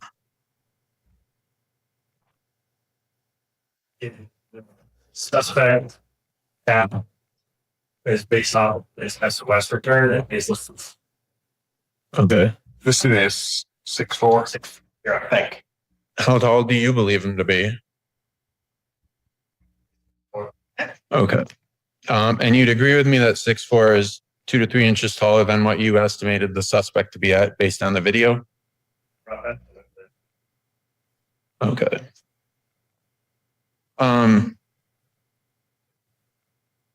Did you take any fingerprints off the safe or the doorknob? Did you order DNA testing on anything? No, due to being Okay. Was there any further investigation beyond retrieving the video and discussing it with the business owner? What was that? Okay.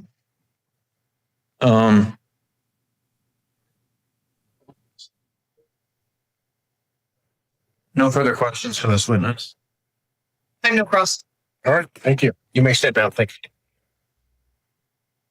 The defense has no further witnesses. Any rebuttal witnesses for the people? No, Your Honor. All right, do I have a motion?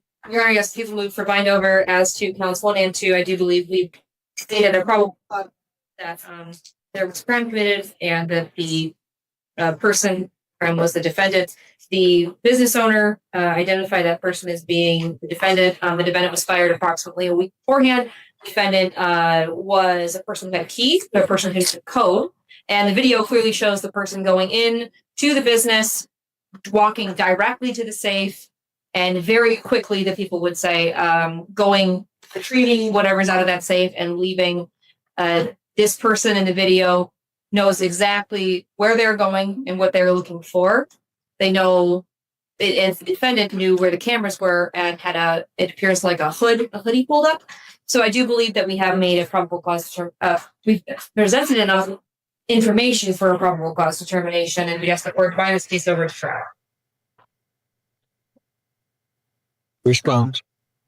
The defense objects to the bind over on the identification issue. I think the court can see the video and see that it's impossible to identify the person. The witness even stated the only thing he's using to identify the person is the height. Okay. He says the person 6'4", 6'5". The officer said 6'1", 6'2". So, it's not as if he's even correct. And the business owner magically has the height that matches up with defendant's records, where the third-party independent officers, estimating his height independently think he's shorter. Well, if he was taller, you could guess he had high heels, but no, he's too short. The thing is, even if I didn't call that witness, it's not probable cause. That witness simply said there's a person 6'4", 6'5" breaking in. This person had a key. Oh, by the way, I don't know how many people had a key at all. I gave the code to 4 or 5 people. He doesn't know who else they may have given it to. There's simply insufficient evidence to identify Mr. Addison as the person in that video. So I'd ask the court to deny the bind over and dismiss the case. Anything else from the people? No, Your Honor, I think the court has a handle on this report. You. All right. Not for the reasons, quite frankly, stated by defense. I think you said something and made it extremely complicated for what it wasn't. The reality in this case as to whether or not there's probable cause is that the court does not believe there's probable cause. There certainly was a robbery which did occur. What the court, I don't think, has is probable cause to believe that this defendant committed it. Certainly, there are certain things that may lead to a belief that it's a defendant, but that those things could apply to a lot of other individuals. The other reality is that the owner of the store, who was here to identify the defendant, only has, and it's from the court's perspective, a shaky identification of the defendant, as he himself had only been with the defendant on one other occasion, said approximately for an hour that he would have been in his presence. I don't think that's satisfactory enough for this court to find the defendant over to stand trial on these charges. Court will find no probable cause on this case, would dismiss these charges. Thank you, Your Honor.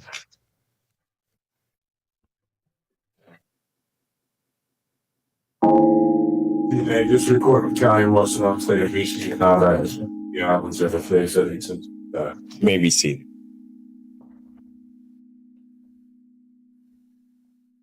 The important thing we've learned: you don't put a diplomatic plate on a hoopty. All right, now. Just saying.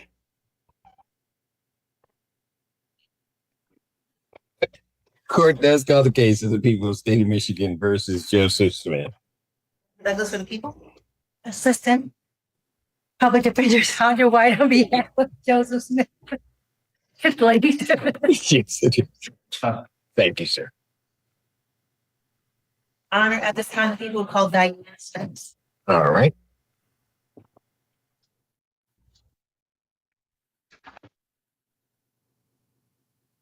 And please come forward to be sworn.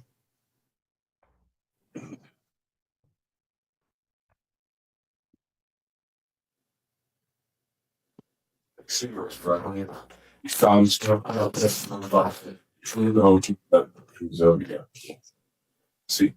states where his first and last name for the record. Diane Spence, DIANESPENCE.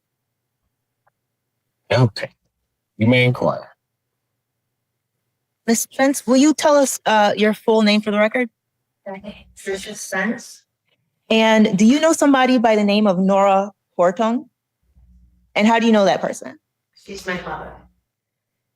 And how old is your mother? She'll be 109. Oh, God bless her. Okay. And what's her last name? Hartung, HARTUNG. Thank you. Now, in November of last year, around November 18th to the 22nd of last year, did you become aware of some property of your mother going missing? Yes. Through her bank. And do you help your mother with her bank accounts? Yes, I paid all her bills. And what made you realize that something was missing because of the bank accounts? Because I checked the accounts all the time, and I had checked it, and it was Speedway and Walmart, and she doesn't drive anymore. So the first thing I did is call Hillside, where she lives, and ask them if they went on any field trips. Okay. Let me stop you right quick. Now, you said Hillside. Is that Hillside Terrace Senior Living? Okay. And so is that a senior living facility for older people? Oh, assisted living? Yes. Okay. And so you said you contacted them to find out if there had been any field trips? Yes, because they go places about once a month. Okay. So without telling me what the answer was, did you do anything based on the information they gave you? Or did you contact anybody based on the information that that Hillside gave you? Yes, as soon as I found out that she couldn't have possibly been there, I called bank. Actually, I went online because it was a Saturday. Okay. Now, at some point, did you contact the police? Yes. And then were you interviewed by the police? And what kind of information did you provide to the police? The bank statements and the specific time and places that her debit card was used. Now, was that based on what you saw when you went online to look at the account? Yes. Okay.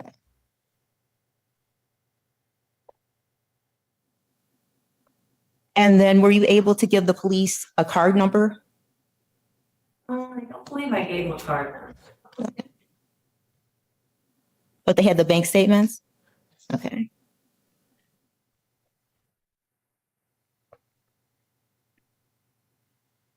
Now, to your knowledge, had your mother given anyone permission to take any of her money out of her bank account? Absolutely.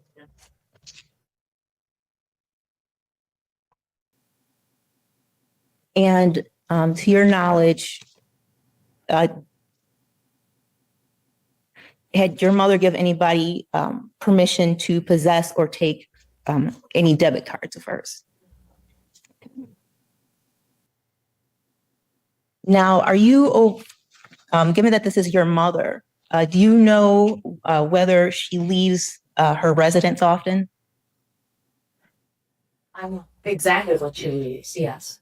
She rides on the Hillside Terrace Plus. There's a monthly calendar, so I know where she's going also.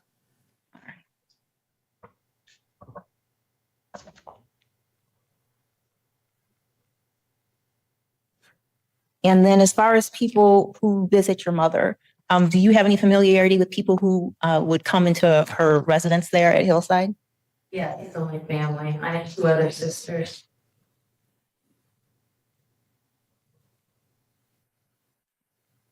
Now, since you said this is assisted living, right? So then are there employees of Hillside, as far as your personal knowledge goes, employees of Hillside that would go into the residence from time to time to help your mother? Yes.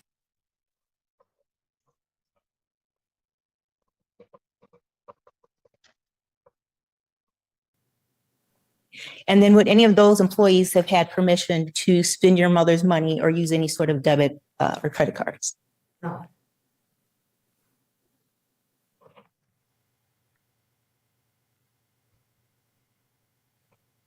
Did the police ask you for any additional information besides what you initially provided? Just the locations of where the debit card was used. Okay. That worked around formation I signed the mistakes.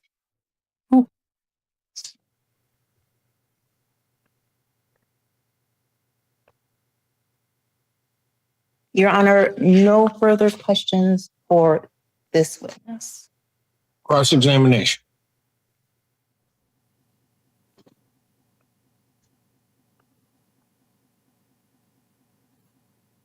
Good evening. It's late.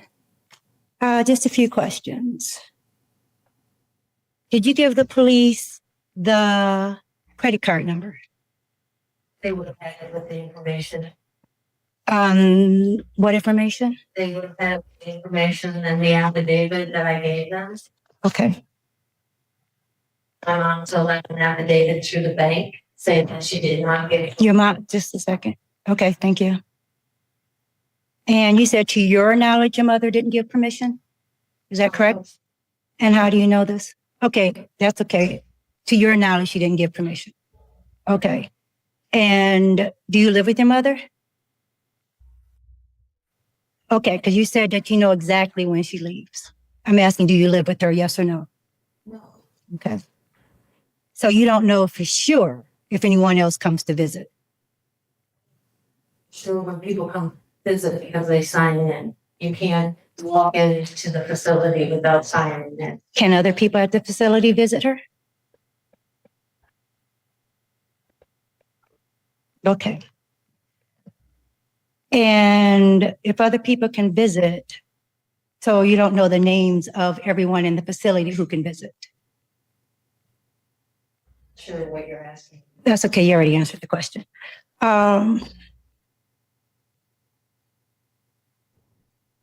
Just a second. That's everything, thank you. Oh, thank you. Any redirect?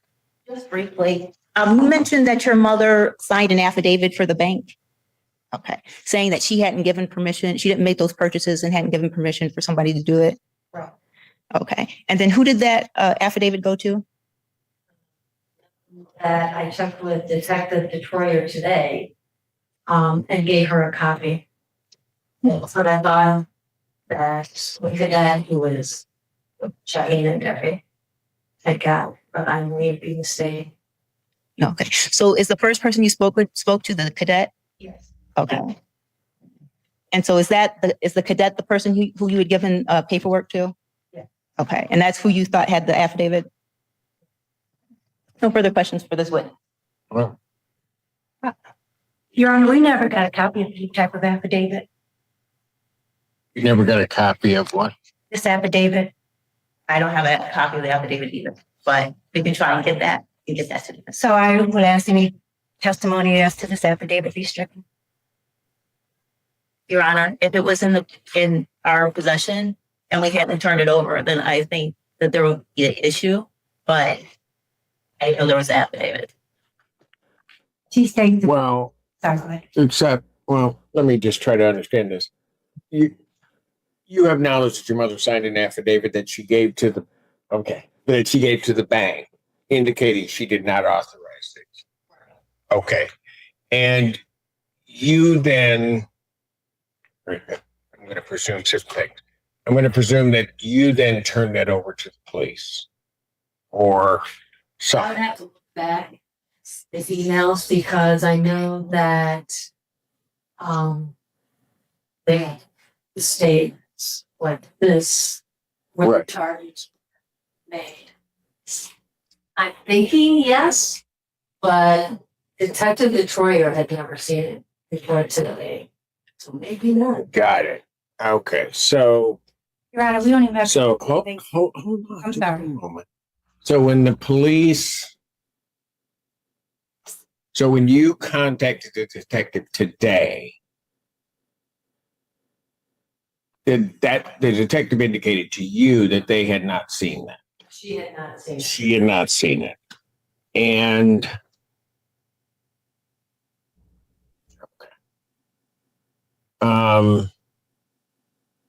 And that's why I asked follow-up questions for Henri Brecht, because I hadn't heard about this affidavit. So I was just trying to hear some more about it. If I may, yes. if Ms. Hartung was here to swear that this affidavit was from her, then that would be fine.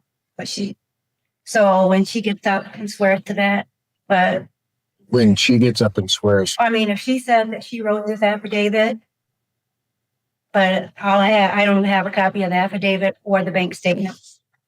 And Your Honor, I have none of this.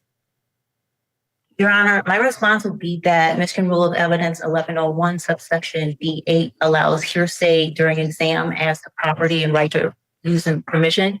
I don't have the bank statements. I don't have because of that rule at the stage of preliminary examination, I'm not going to have a problem with whether or not Ms. Hartung is here to testify that she did this, right? However, especially since it's an affidavit of some type, which is going to make some acknowledgement of something, it's probably more than what we normally have. What I'm concerned about is the contents of that affidavit, and while the people may not have had it, the defense doesn't have it. And I'm presuming, and again, maybe I shouldn't presume, but I'm presuming that what may be contained on that affidavit are the particular things that may tie this defendant or others to these transactions. Well, you know what, Your Honor? Well, and you may not know that because you haven't seen the affidavit, right? I haven't seen it yet.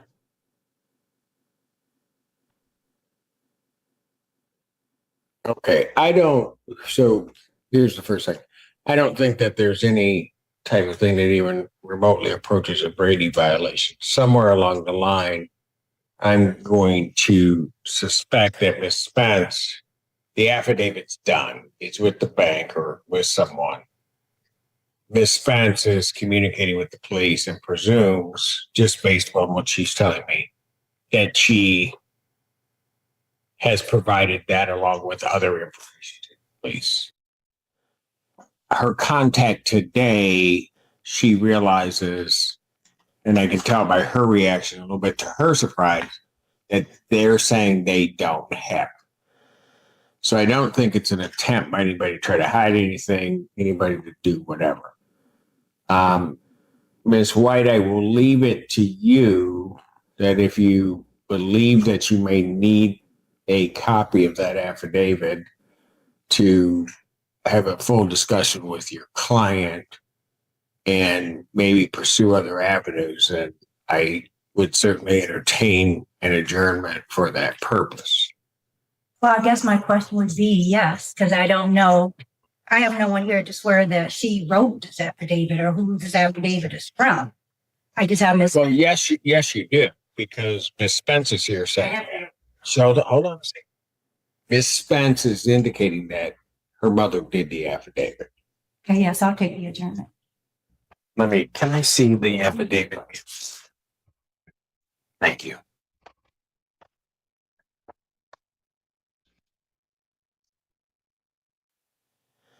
Okay, and ma'am, do you have a problem if we make a copy of this and provide to the prosecution and defense counsel? Okay.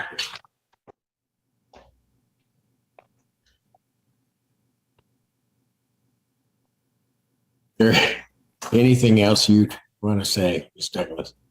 I think this is maybe a shock to everybody, but I mean, I'm just going to try to be fair. I also don't, like I said, I don't think anyone's going to do anything untoward. I think this is the document that exists that may have some bearing on it. I don't know that the challenges that defense may be. That's the original. I don't think that the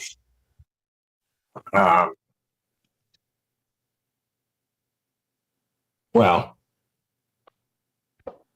I think it just in fairness, given that document, and when you look at it, there's specific transactions which may relate to other evidence in the case, I'm going to presume. Specifically, a particular charge or transaction that occurred at some point. Could be good, bad for either side, whatever. I'm just saying.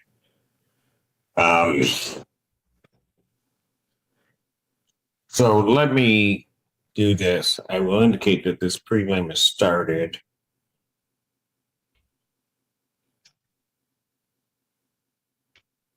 And I would, my next date, folks, would be September 9th. That's my normal prelim day, but I would put that in.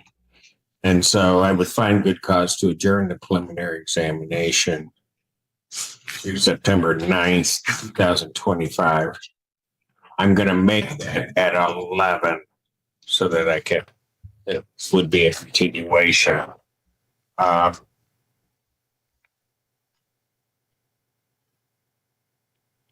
Where it would seem to me, again, I'm guessing, so please let me know that we would need Ms. Spence back on that date to conclude her testimony if necessary. I mean, we were right at the end, but then this issue comes up. So defense, well, both sides may have some questioning regarding this affidavit. And Your Honor, I believe Ms. Spence also testified that she gave bank records to the officers today. Is that correct? Was that just today you gave bank records? No. Oh, no. Okay. No, all it is when I made the report is gave him locations. Okay, thank you. Got it. And Your Honor, that's the information that I had that, like over the phone had provided location. So I thought that's what. Well, great. I think everybody thought there might have been something there, but not everything was there. And I don't think the police knew about it. So. So Your Honor, I did have two other witnesses. One from Walmart, which I know the court seen the affidavit, which is an exhibit. Right, but the affidavit, this person from Walmart going to testify as to that transaction? Yes, Your Honor. Okay. And so I didn't know if that was something where we could possibly get her testimony on, or if because it's listed on the affidavit, we would need her to come. I would ask that it be adjourned because I need to look at these dates. Right.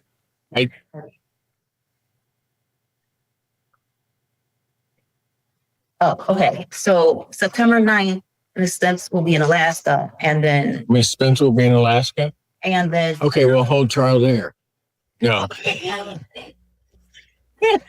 And the other, a different witness has cardiac testing that day. Okay, what about my next date is the 30th?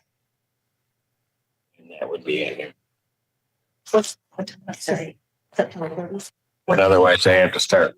Pardon? Is there a time? I know my one witness drives 3 hours to get here. Ow. Is there a time on the 30th? We could do, say, 2:00 if that would work for them. That's a Tuesday, correct? Yes, it's going to be another day like today, so I have no idea what it's going to look like.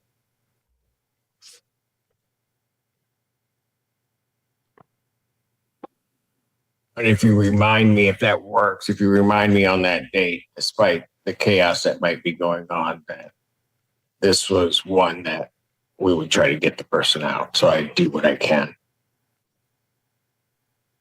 This Litz is applications, the video. Say who? Say what? This Litz, the hillside. Got it. Yes, ma'am. I was trying to stay away from special dates, but I'm going to need your help. When do you come back, Alaska? I don't know what day that is. But Okay, so you go from what date to? from the 8th to the 9th. Okay, so we're gonna need something after the 19th. After, say, the 20th, because Tuesday, the 3rd, afternoon. Tuesday, 23rd in the afternoon, will that? Yeah. Right now, the only bad day I know about for sure is the 26th. So I think the 23rd would work. Okay, let's see, just make sure. And Your Honor, just to bring to the court's attention, Mr. Smith does have another case now that's charged. Oh boy. But Oh. I bring that up when That works. comes in. Okay, so let me do this and I'll hear from you. September 23rd, 2025 at 1 p.m. And just so that's a Tuesday. Yes. So just so that you're aware, other judges will be holding preliminary examination, so I'll have to wait for my courtroom to become available, but should be available by 1. You're bringing up something else regarding Mr. Smith. Yes, Your Honor, but I can bring it up outside the presence of Miss Venice. Oh, okay, yes. You could step down, please. And you are excused, ma'am. All right, thank you. And Godspeed on your journey to Alaska. Enjoy.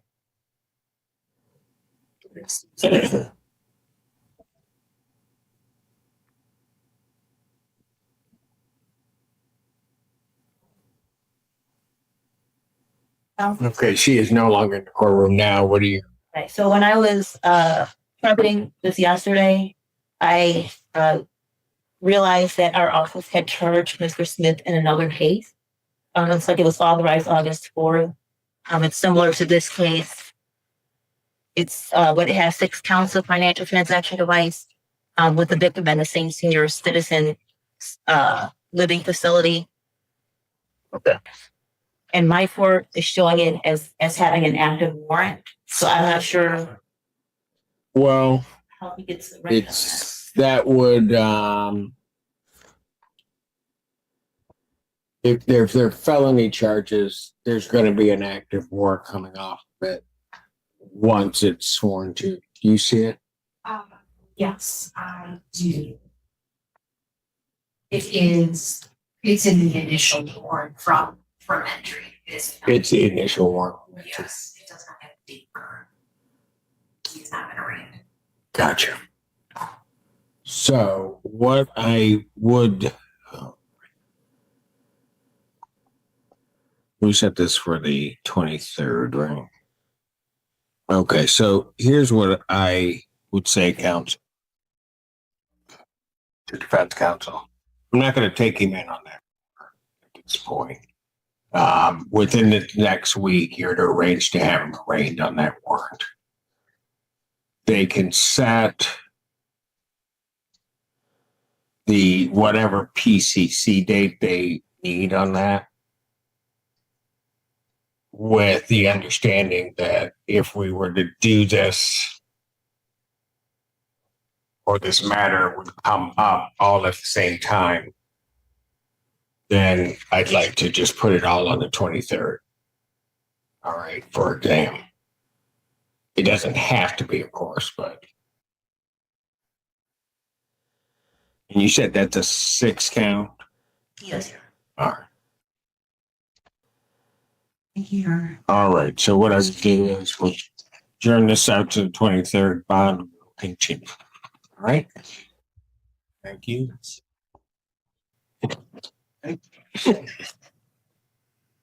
Is that all, Percy? You don't have more? I mean,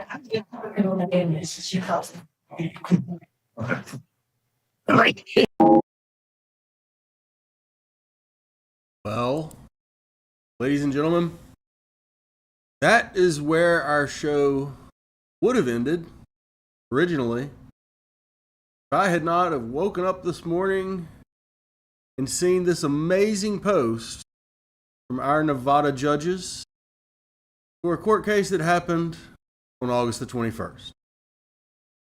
Ladies and gentlemen, I have not watched all of this yet, but the title of this just has me intrigued. Kim Blandino versus the Warden. Let's watch it together, shall we?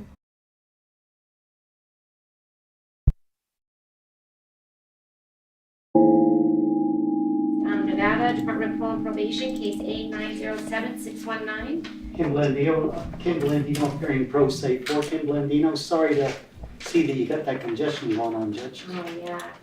Morning, Your Honor. You don't have to, I'm definitely. All right, and we're here on the hearing on your petition. If there's anything you want to add outside the record? Well, first, administratively, this was filed yesterday. Do you get a copy of that? In violation of the court's order. Huh? In violation of the court's order. It was not in violation of court order. The court did not give an order. There was a minute order, but there was no written order. There was nothing restraining me from actually filing that. And so that's an amended and supplemented petition. As you know in habeas, where's the order? It says I'm not to file a amended supplemented petition. Do you have such an order, Judge? Because I didn't see it. Anything further? I got lots further. Because it appears that your intention is to dismiss it, it looks like to me. The problem is here is that what was I going to say? I filed an emergency motion. As soon as the written order came through, I was going to file an emergency motion to reconsider that extension of time. But I can't file a motion to reconsider until you actually did an order. But it was not only for an extension of time, either a clerical mistake or lack of diligence or what, I don't know.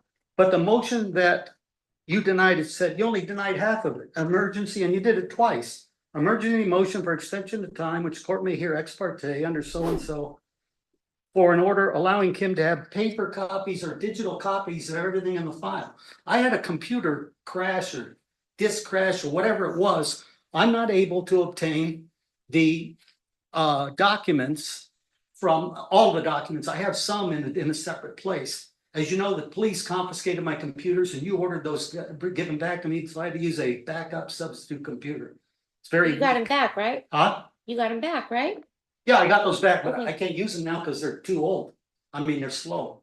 But I use the drives out of them. I get the drives, but I didn't have any of the court documents in there. So the problem is that on those documents, I couldn't get them. So I went to Ben Bateman and I went to Gersten that should have had the complete record. That's what it's on the different mandamus petitions, extraordinary writ petitions I put in Nevada Supreme Court. When I tried to appeal or have them reconsider your denial to disqualify, they said, Kim, we're going to hear this on appeal when you have a complete record. Well, Gersten didn't have the complete record. He didn't use the complete record. And when I went to get him from him, he said, look, you can pull the same thing up. I did. You just pull it off the computer. I said, Teresa Cameron gave me one document. She said, Kim, that's the only one document I can get you for free. He said, you're going to have a court order to get any of the other ones for free. She gave me the left side, granted, but now I've got documents missing from the right side, which is the most important side. Couldn't complete the petition adequately without it. And so I asked for you twice on that. I did the second request and then the second and a half request because You granted the extension of time, but without getting access to the right side of the file, there's certain documents I wanted to put in as exhibits. The thing that I filed yesterday is 259 pages with exhibits. I've already filed a bunch of exhibits into the case, into the habeas case from the appeal and various sources, but these were extra exhibits. And sometimes for convenience, I have to put it there because I don't know if you'll be able to get stuff on the links. But the fact is that I got those miscellaneous documents from the Metro, right? You knew about that issue, that we had those miscellaneous documents. The prosecution, the DA hid stuff from me that was exculpatory in those documents. And because they're at the computers, I couldn't pull them back. Now, as you know, I represented that I couldn't review those documents because I didn't know what they were. You didn't know what they were, and that's why you refused to release them at the first time. So I need the on-base stuff that the DA has access to, at least the police said they do.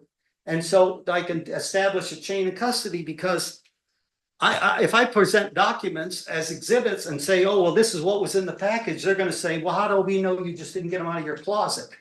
So, and I need to know exactly what because they said they filmed every document in those miscellaneous documents thing, and that they have that on that on-base system, which you say you don't know anything about at the last hearing. So the whole thing about this is that, you know, all the courts, state and federal, hate second petitions. They will say I procedurally defaulted. I had no choice but to file this amended and supplemented petition to try and get the best I could in there. You always have to do the best. You know, you judges, you know that you have this expression in family court. Yeah, use it in district court. If it was really important to you, you walk over hot coals to get there. So I walked over the hot coals, but when I got to the other side, what I needed was not there. So I've been absolutely diligent in what I've been doing, and I need those documents. The documents that are important. The one that Teresa gave me was that request for evaluation form that you signed both the top and the bottom, acting as my attorney, because you said, on Kim's behalf, I want him referred to competency hearing. The moment you did that, you stepped off your bench and you became an advocate for me. That is beyond ridiculous. That is not what the court did. The statute says that at any time, if the court becomes concerned, if an attorney becomes concerned, and based on the state of the record, yes, the court was concerned and you were referred to competency. At no time did the court act as your attorney. That's what the form says. So you shouldn't have used the form, Judge. That's my position. Okay. You can't sign the top and the bottom of the form. You can't be a judge and lawyer for the person in the same proceeding. I cited the rule on that in this amended and supplemented petition. But the problem is that you had every opportunity under all the case law on competency I've read, because you were the trial judge. I, at that time, was representing myself. You had every opportunity to canvass me and see if I understood the nature of the charges, which is what competency about, and the nature of the proceedings. But you didn't want to do that. You wanted to kick the can down the road. I'm not an expert. Huh? I'm not an expert. You don't have to be an expert. There was no reasonable doubt about that. Revised statute says. Huh? Go ahead. There was no reasonable doubt about my competency. And so when you sign that form, we'll see what the federal courts say about it. You were actually, if somebody other than a judge had done that, they'd be prosecuting for impersonating someone, because you can't possibly refer this to signature of yourself. So if you wanted to have even the appearance of propriety, you would have had one judge fill the top out, maybe you, and then have another judge sign that. Maybe go to the chief judge or whatever and then sign off. There was two other things that were on that left side of the file that were crucial. It was Linda Bell's memorandum that these things are not going to be processed unless you put additional things in. That's 3 pages total. And then you filled that out as though you were an attorney, because I don't know how common it is in the 8th Judicial District. I mean, you guys do some wild and woolly stuff, but to have that a situation where you fill out the form to refer to competency, and then you're filling it out, the top and the bottom, I think any court that looks at that will say, well, it's say right here, Judge Levitt, did you sign this? You're acting on his behalf? Okay, are we gonna go through the petition? I would like you to start going through your grounds. What I'm saying, If not, I'm gonna call on the state. Okay, because well, listen. You need to get, and I've read the petition, so if there's anything outside of the Read the petition. amended and supplemented. No, the amended and supplemented was not permitted by the Are you gonna court. strike it? I'm not gonna strike it, no. Or are you gonna consider it? I don't think I need to consider Are it. you gonna You have- asked for additional time, the court denied it. But you did not give a So, written that's order, fine. and with Russ versus Clark County School District, under that, You can go with that if that's what you wanna do, but, Judge, you but know. no, I'm not gonna consider a You know very petition that well. you were specifically told that you could not amend.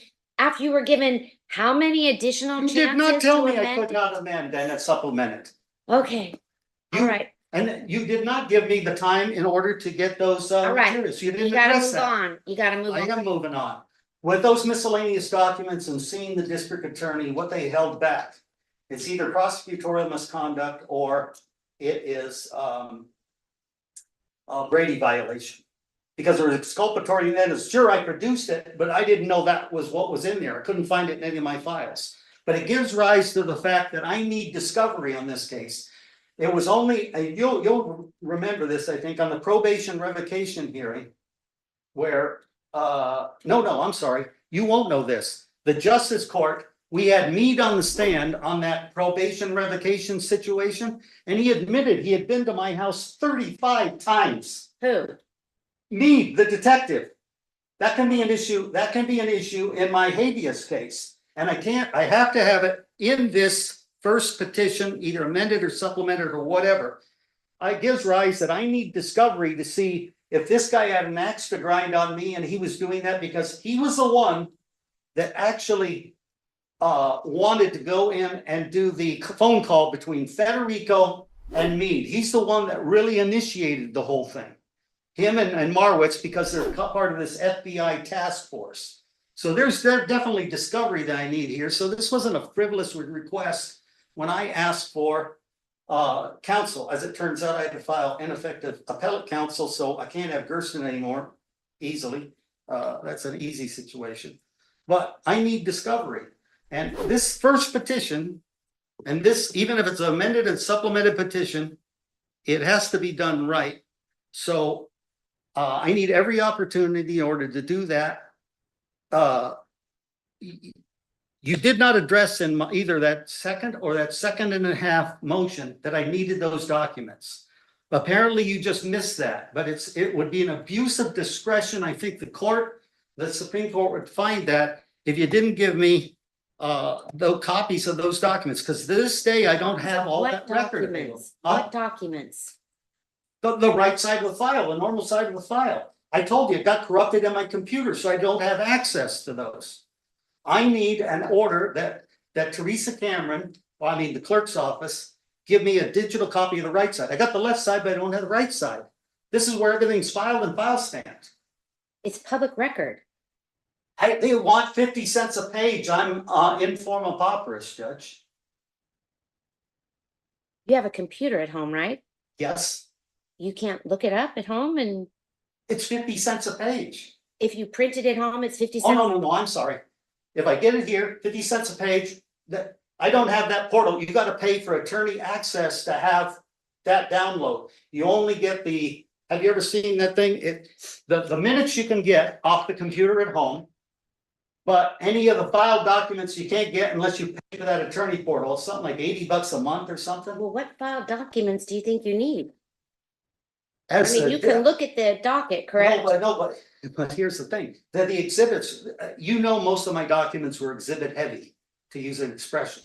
The DA, as they noted, that I filed 23 different motions to disqualify. I didn't file 23 motions to disqualify you exactly, because it moved to disqualify Tierra Jones, Marquis, Silva, all the people who were involved in the competence, Joe Hardy. And so those documents have the exhibits on them. And so I need that's why I put in that thing. I need that because I'm informal. You've recognized, have I been granted informal But pauper what status? documents? I've never heard of anyone saying they need every single document that was ever filed to file a petition for writ of habeas corpus. Because normally the trial attorney or the appellate counsel will give them to you. When I was in prison in 1995, I got that sent in a couple of big banker's boxes from Martin Hastings. And so he was my forced appellate counsel at that time. Here, it's all digital. So I asked Ben, I said, I'm sorry, Joe, I went to his office and I related that to you. And he said, Kim, I'm not gonna pull up every individual one. You know how much time that's gonna take? I said, Joe, that means you didn't look at the entire record when you made out your appendix. And that's one of the bases I have for, and that was my own discovery without an attorney. That's one of the bases for a failed appellate counsel. They told me at the Supreme Court, Kim, you get to appeal and you have a complete record. Well, he didn't give me that record and he didn't put a lot of important documents, that one specifically, into the appendix. So he, and that appellate court said, well, you got to supply us with stuff. Otherwise, we're going to presume everything is done correctly down there. They wouldn't let me represent myself. You know that. I would have had the complete record as a matter of course, but I need an order. And I can understand you're busy, Judge. You got a lot of stuff you're doing. I saw this intense on your early morning calendar motion to suppress and everything. You got a lot of work. Do you have anything from the right side? Yeah, I told you I've got a bunch, but I'm missing about 35, by my count, 35 important documents that I couldn't get. And you only need 35 of them and you know which ones they are? Well, I can go through and identify them, but for the clerk, it's just as easy to stick in a thumb drive and get it just like they gave me my left side documents. I'm not asking for anything unreasonable here. And I don't want you to get a quick reversal because, gee, I mean, no, really, I'm serious about that. I didn't realize you couldn't access the right side because it's public record. But I told you that. I told you that in here. I mean, I understand the left side because that's different. That's exactly. No, I know. Yeah. And normally I would have the right side, but I've got corrupted junk in my computer. You know, it's a okay. An older computer. All right, so I'll give you an order that indicates you can get the right side, a full copy of the right side without, I mean, they can just download it on a thumb drive? Yeah, they gave me that left side in just about 10 minutes. I just went in there.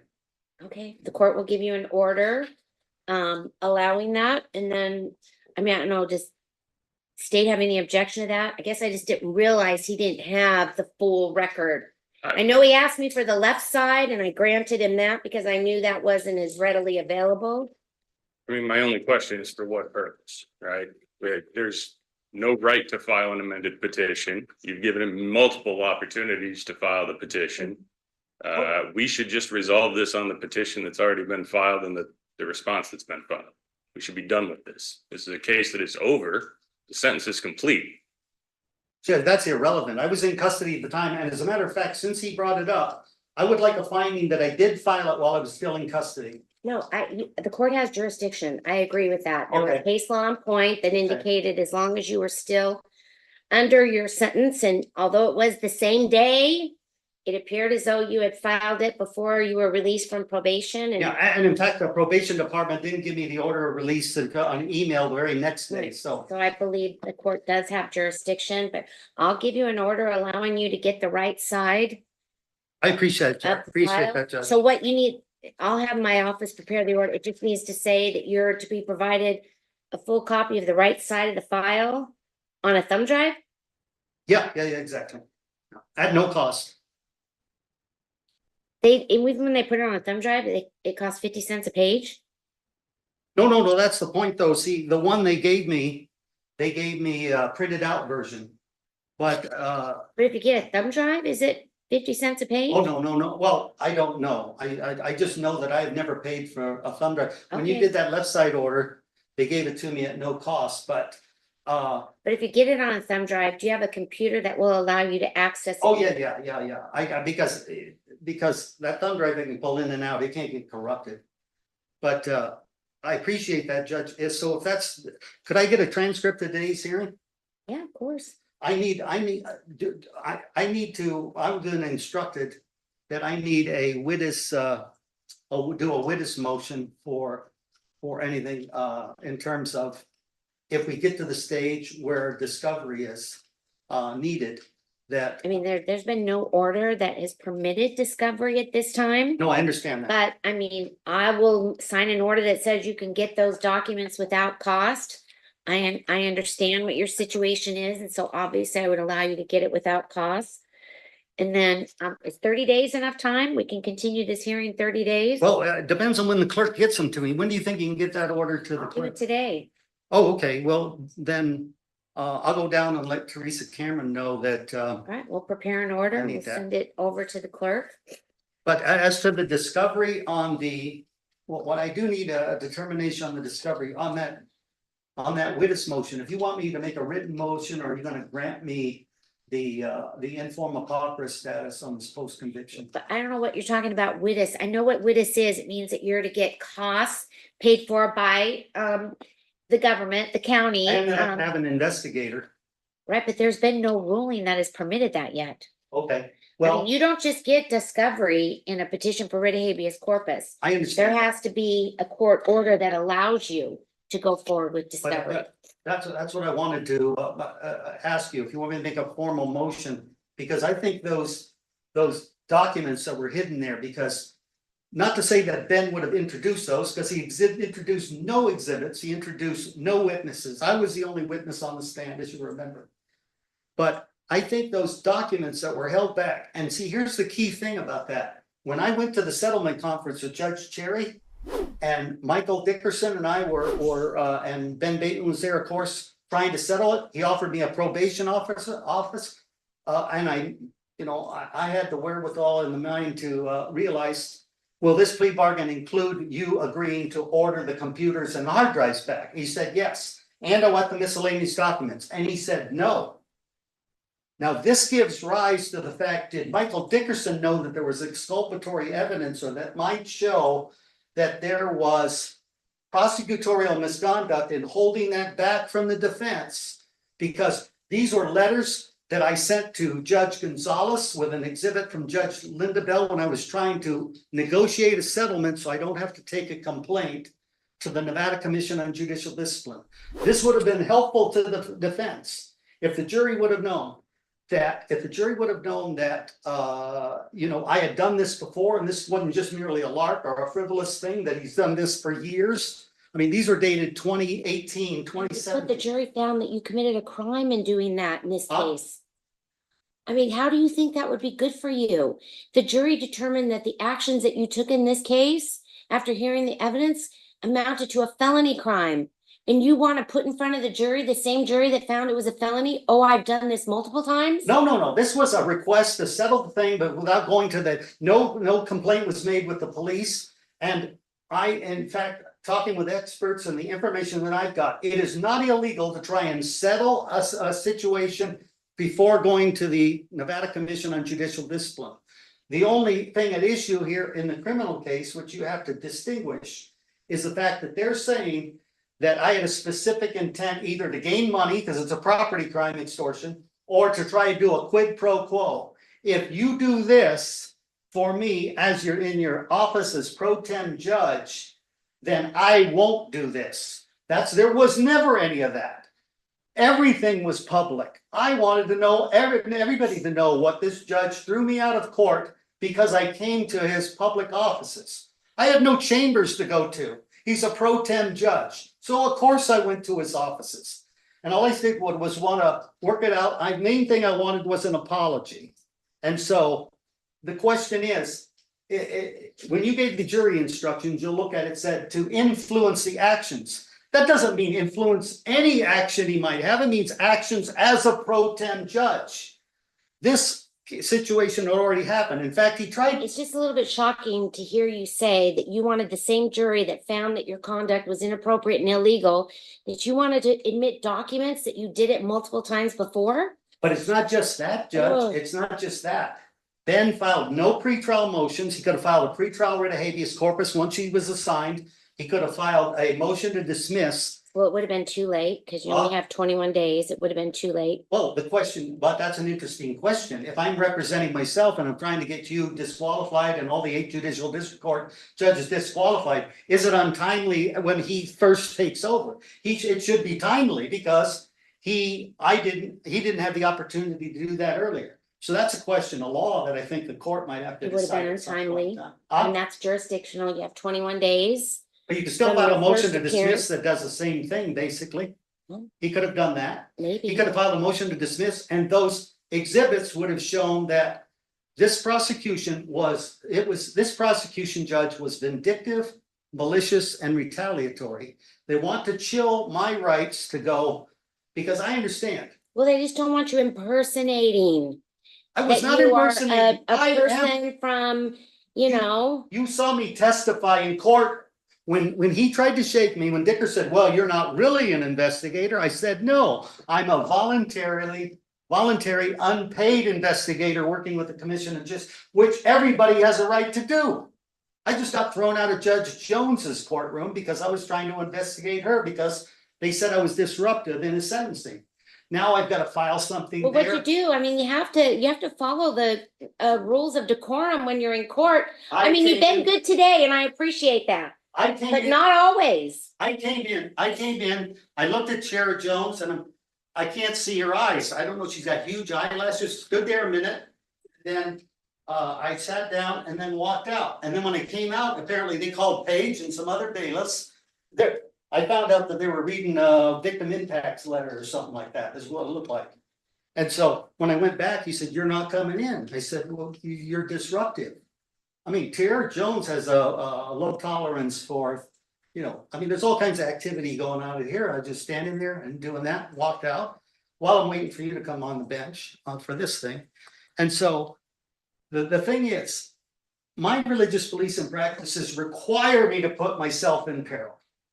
John the Baptist had no constitution when he's calling the Herod an adulterer, and they ended up chopping his head off. He could have kept his mouth shut.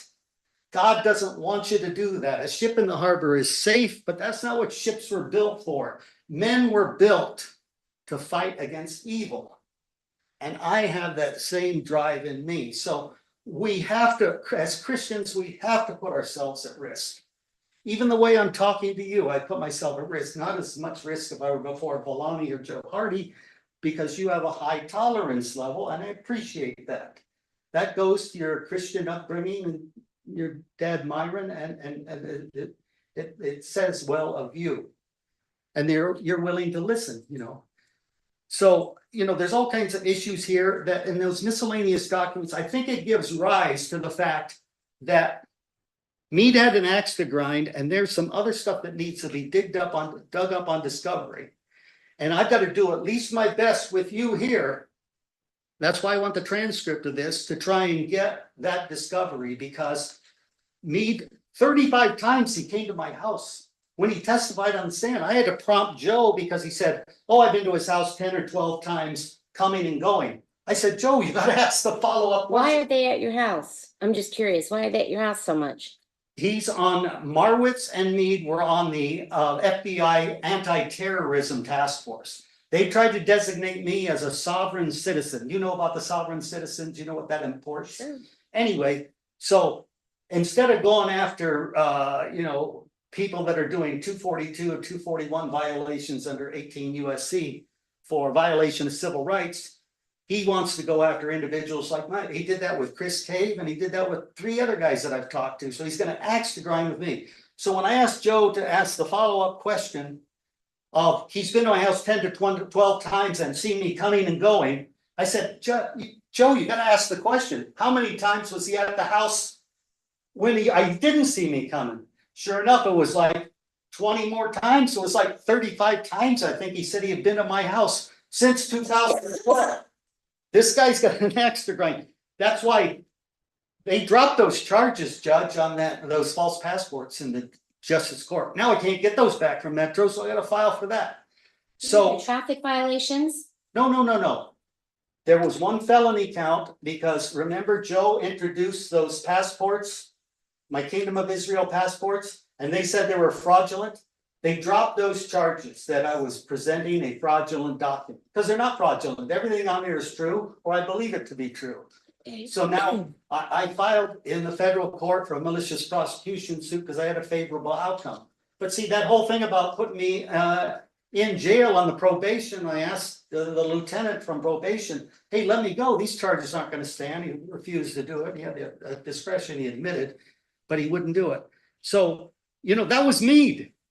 I was at the traffic stop and they had a tickler on the computer. It said, hey, if Blandino ever gets pulled over, you hold him. And they did. And then they didn't even have the police officers, the stop officers did not. Oh, here's the page. Maybe we can testify too.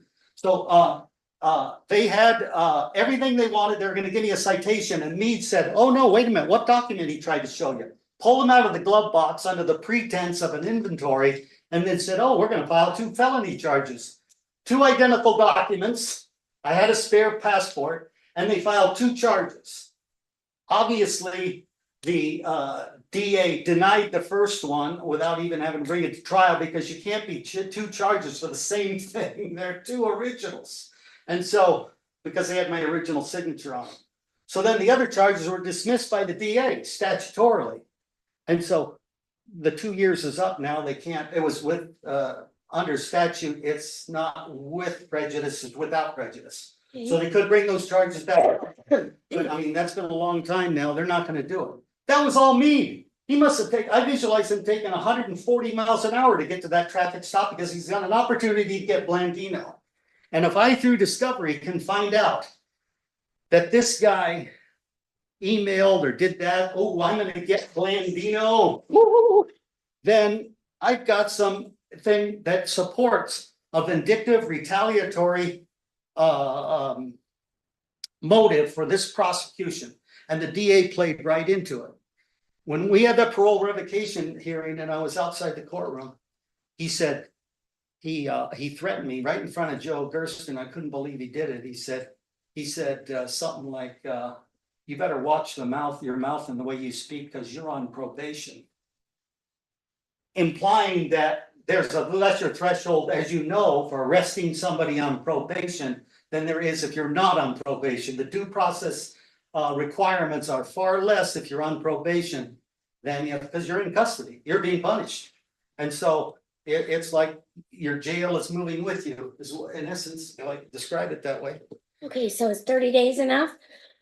I'm inclined to give you the continuance and I'll sign the order. Well, I'm gonna have to prepare those motions though that you say that I'm gonna need to file or imply that I need to file. Is there any way can I get 60 days?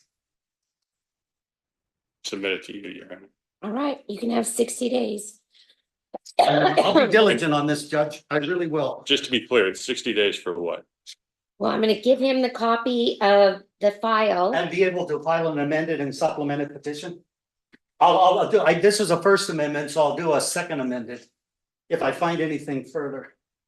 Or I do need to bolster that with those exhibits because, you know, I want to see the thing is, as you know, NRS 1.235 has been changed now. Now the presiding judge can legally hear motions to disqualify. But up until this, it was the affidavit is filed. You got 5 days to file your response if you want. Otherwise, you got to transfer it as soon as you can. If not, then it would be heard by, once the affidavit's filed, it would be heard by a judge agreed upon by the parties, which are you and I, if I'm filing against you. DA's not involved unless he files his own motion to disqualify, which can happen. Or if they are unable to agree by a party appointed. Now Okay, so I'm going to give you 30 days to file any supplement that you need to file. Okay. We'll make sure that order gets over today. You want it sent to Teresa? What's Teresa's last name? Looks like you're going to give me 60. No, and then I'll 30 for that and then 60. and then we'll have a hearing in like 45 days. So, I mean, because the state has to have an opportunity to respond. No, I understand that. So you can have 30 days to file any supplement. Okay. You know what? I'll give this, I think 2 weeks is enough time. I mean, are you permitting the supplement that's already been filed? Well, now that I've got. Listen, my review of it seems to be it's mostly the same claims. Well, he had 4 claims in the first thing, and this is 200 and some odd pages. Right, but they appear to be the same claims No, they're the same claims plus other claims too. that all seem to be related to the original claims. So I'll give the state 2 weeks. So 30 days will be What are they given 2 weeks? for? September 8th, 18th. September 18th. You know what? I'll give the state 30 days to file to any supplement. And state supplement is going to be due October 20th. And then we'll set the hearing for 1st of November. The hearing. Judge, I need clarification because now you got me confused. Any supplement that you want to file Yeah, by September 18th. okay. Oh, so if I want to file a second amended and supplemented petition, I can do that. Yes. Okay, And then the state will have 30 days to respond. Which is October 20th. And then the hearing is going to be on November 6th at 8:30 a.m. You know what? Why don't we put it at 10:30? I'm sorry, November 6th at 10:30? Yes. Yep.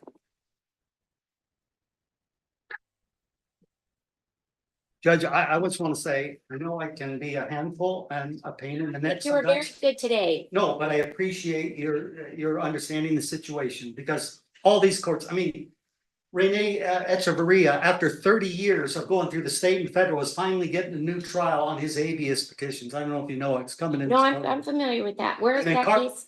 Who's hearing it? I don't know, but Carlos Dury, he was the driver, the passenger in the car that was under the felony robbery rule was responsible for that. The state's not even gonna retry him. And it took them 30 years for that because this information didn't come out decades ago.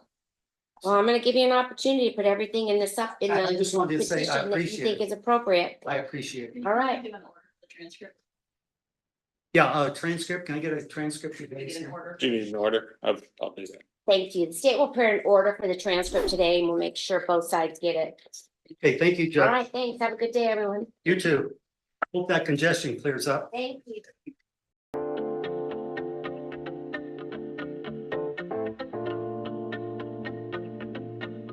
Well, ladies and gentlemen, you've all seen the same things that I've seen. I don't know if you've come away with the same conclusions that I've come away with, but man, that's some interesting stuff.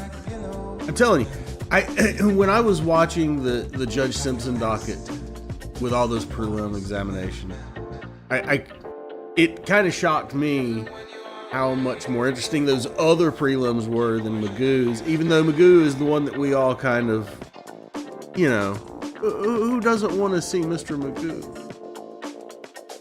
But hey, every story has its own twist to tell, I guess. I thought it was a great contrast seeing, bind over, no probable cause, and then an adjournment due to shocking circumstances. It's just kind of like a little bit of everything right there, right? And then to get up today and get ready for the show and see Kim Blandino featured on Our Nevada Judges. Ladies and gentlemen, if you're not subscribed to Our Nevada Judges, you're missing out. If you're not subscribed to Sovereign Citizen Encounters, you're missing out. Get over there, subscribe to those channels. They're amazing. You might want to also check out Court Close Up, another good channel that's getting started up. A new channel, doesn't have a lot of stuff on it, but hey, looks like they got something going on over there. Ladies and gentlemen, I am your Lone Wolf Usul, and here I am your curator for all of these here videos and court cases that we find. I am your Wolfie Court reporter that brings you dockets of the day every single day. And once a week we do these weekly court reviews live here on YouTube, starting at 11 a.m. Central Time. If you want to hang out with us and chat live every day of the week, come by around 8 p.m. Central Time, 9 p.m. Eastern Time. I'll be here. Others will be here. We'll be looking at court cases of the day. Now, I'm going to say I'm your Lone Wolf Usul, and thank you very much for showing up today. I am out of here. Have a great weekend. Hey, And there will be more for Monday. Keep an eye out. Have plans. Reno's in store. Ladies and gentlemen, have a good day. Peace out.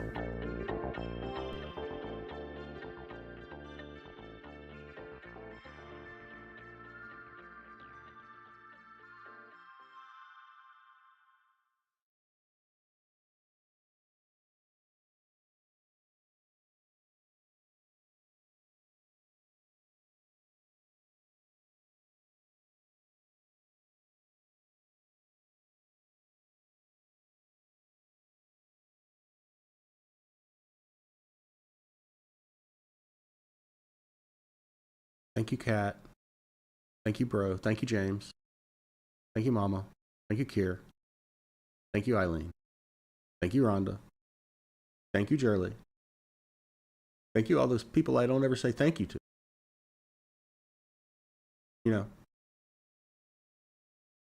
Thank you to Ferris Bueller's Day Off for this gag that keeps on giving. Always. Post credits.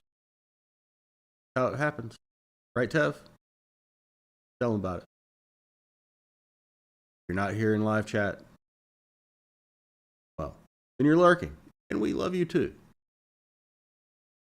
I'm done. Bye.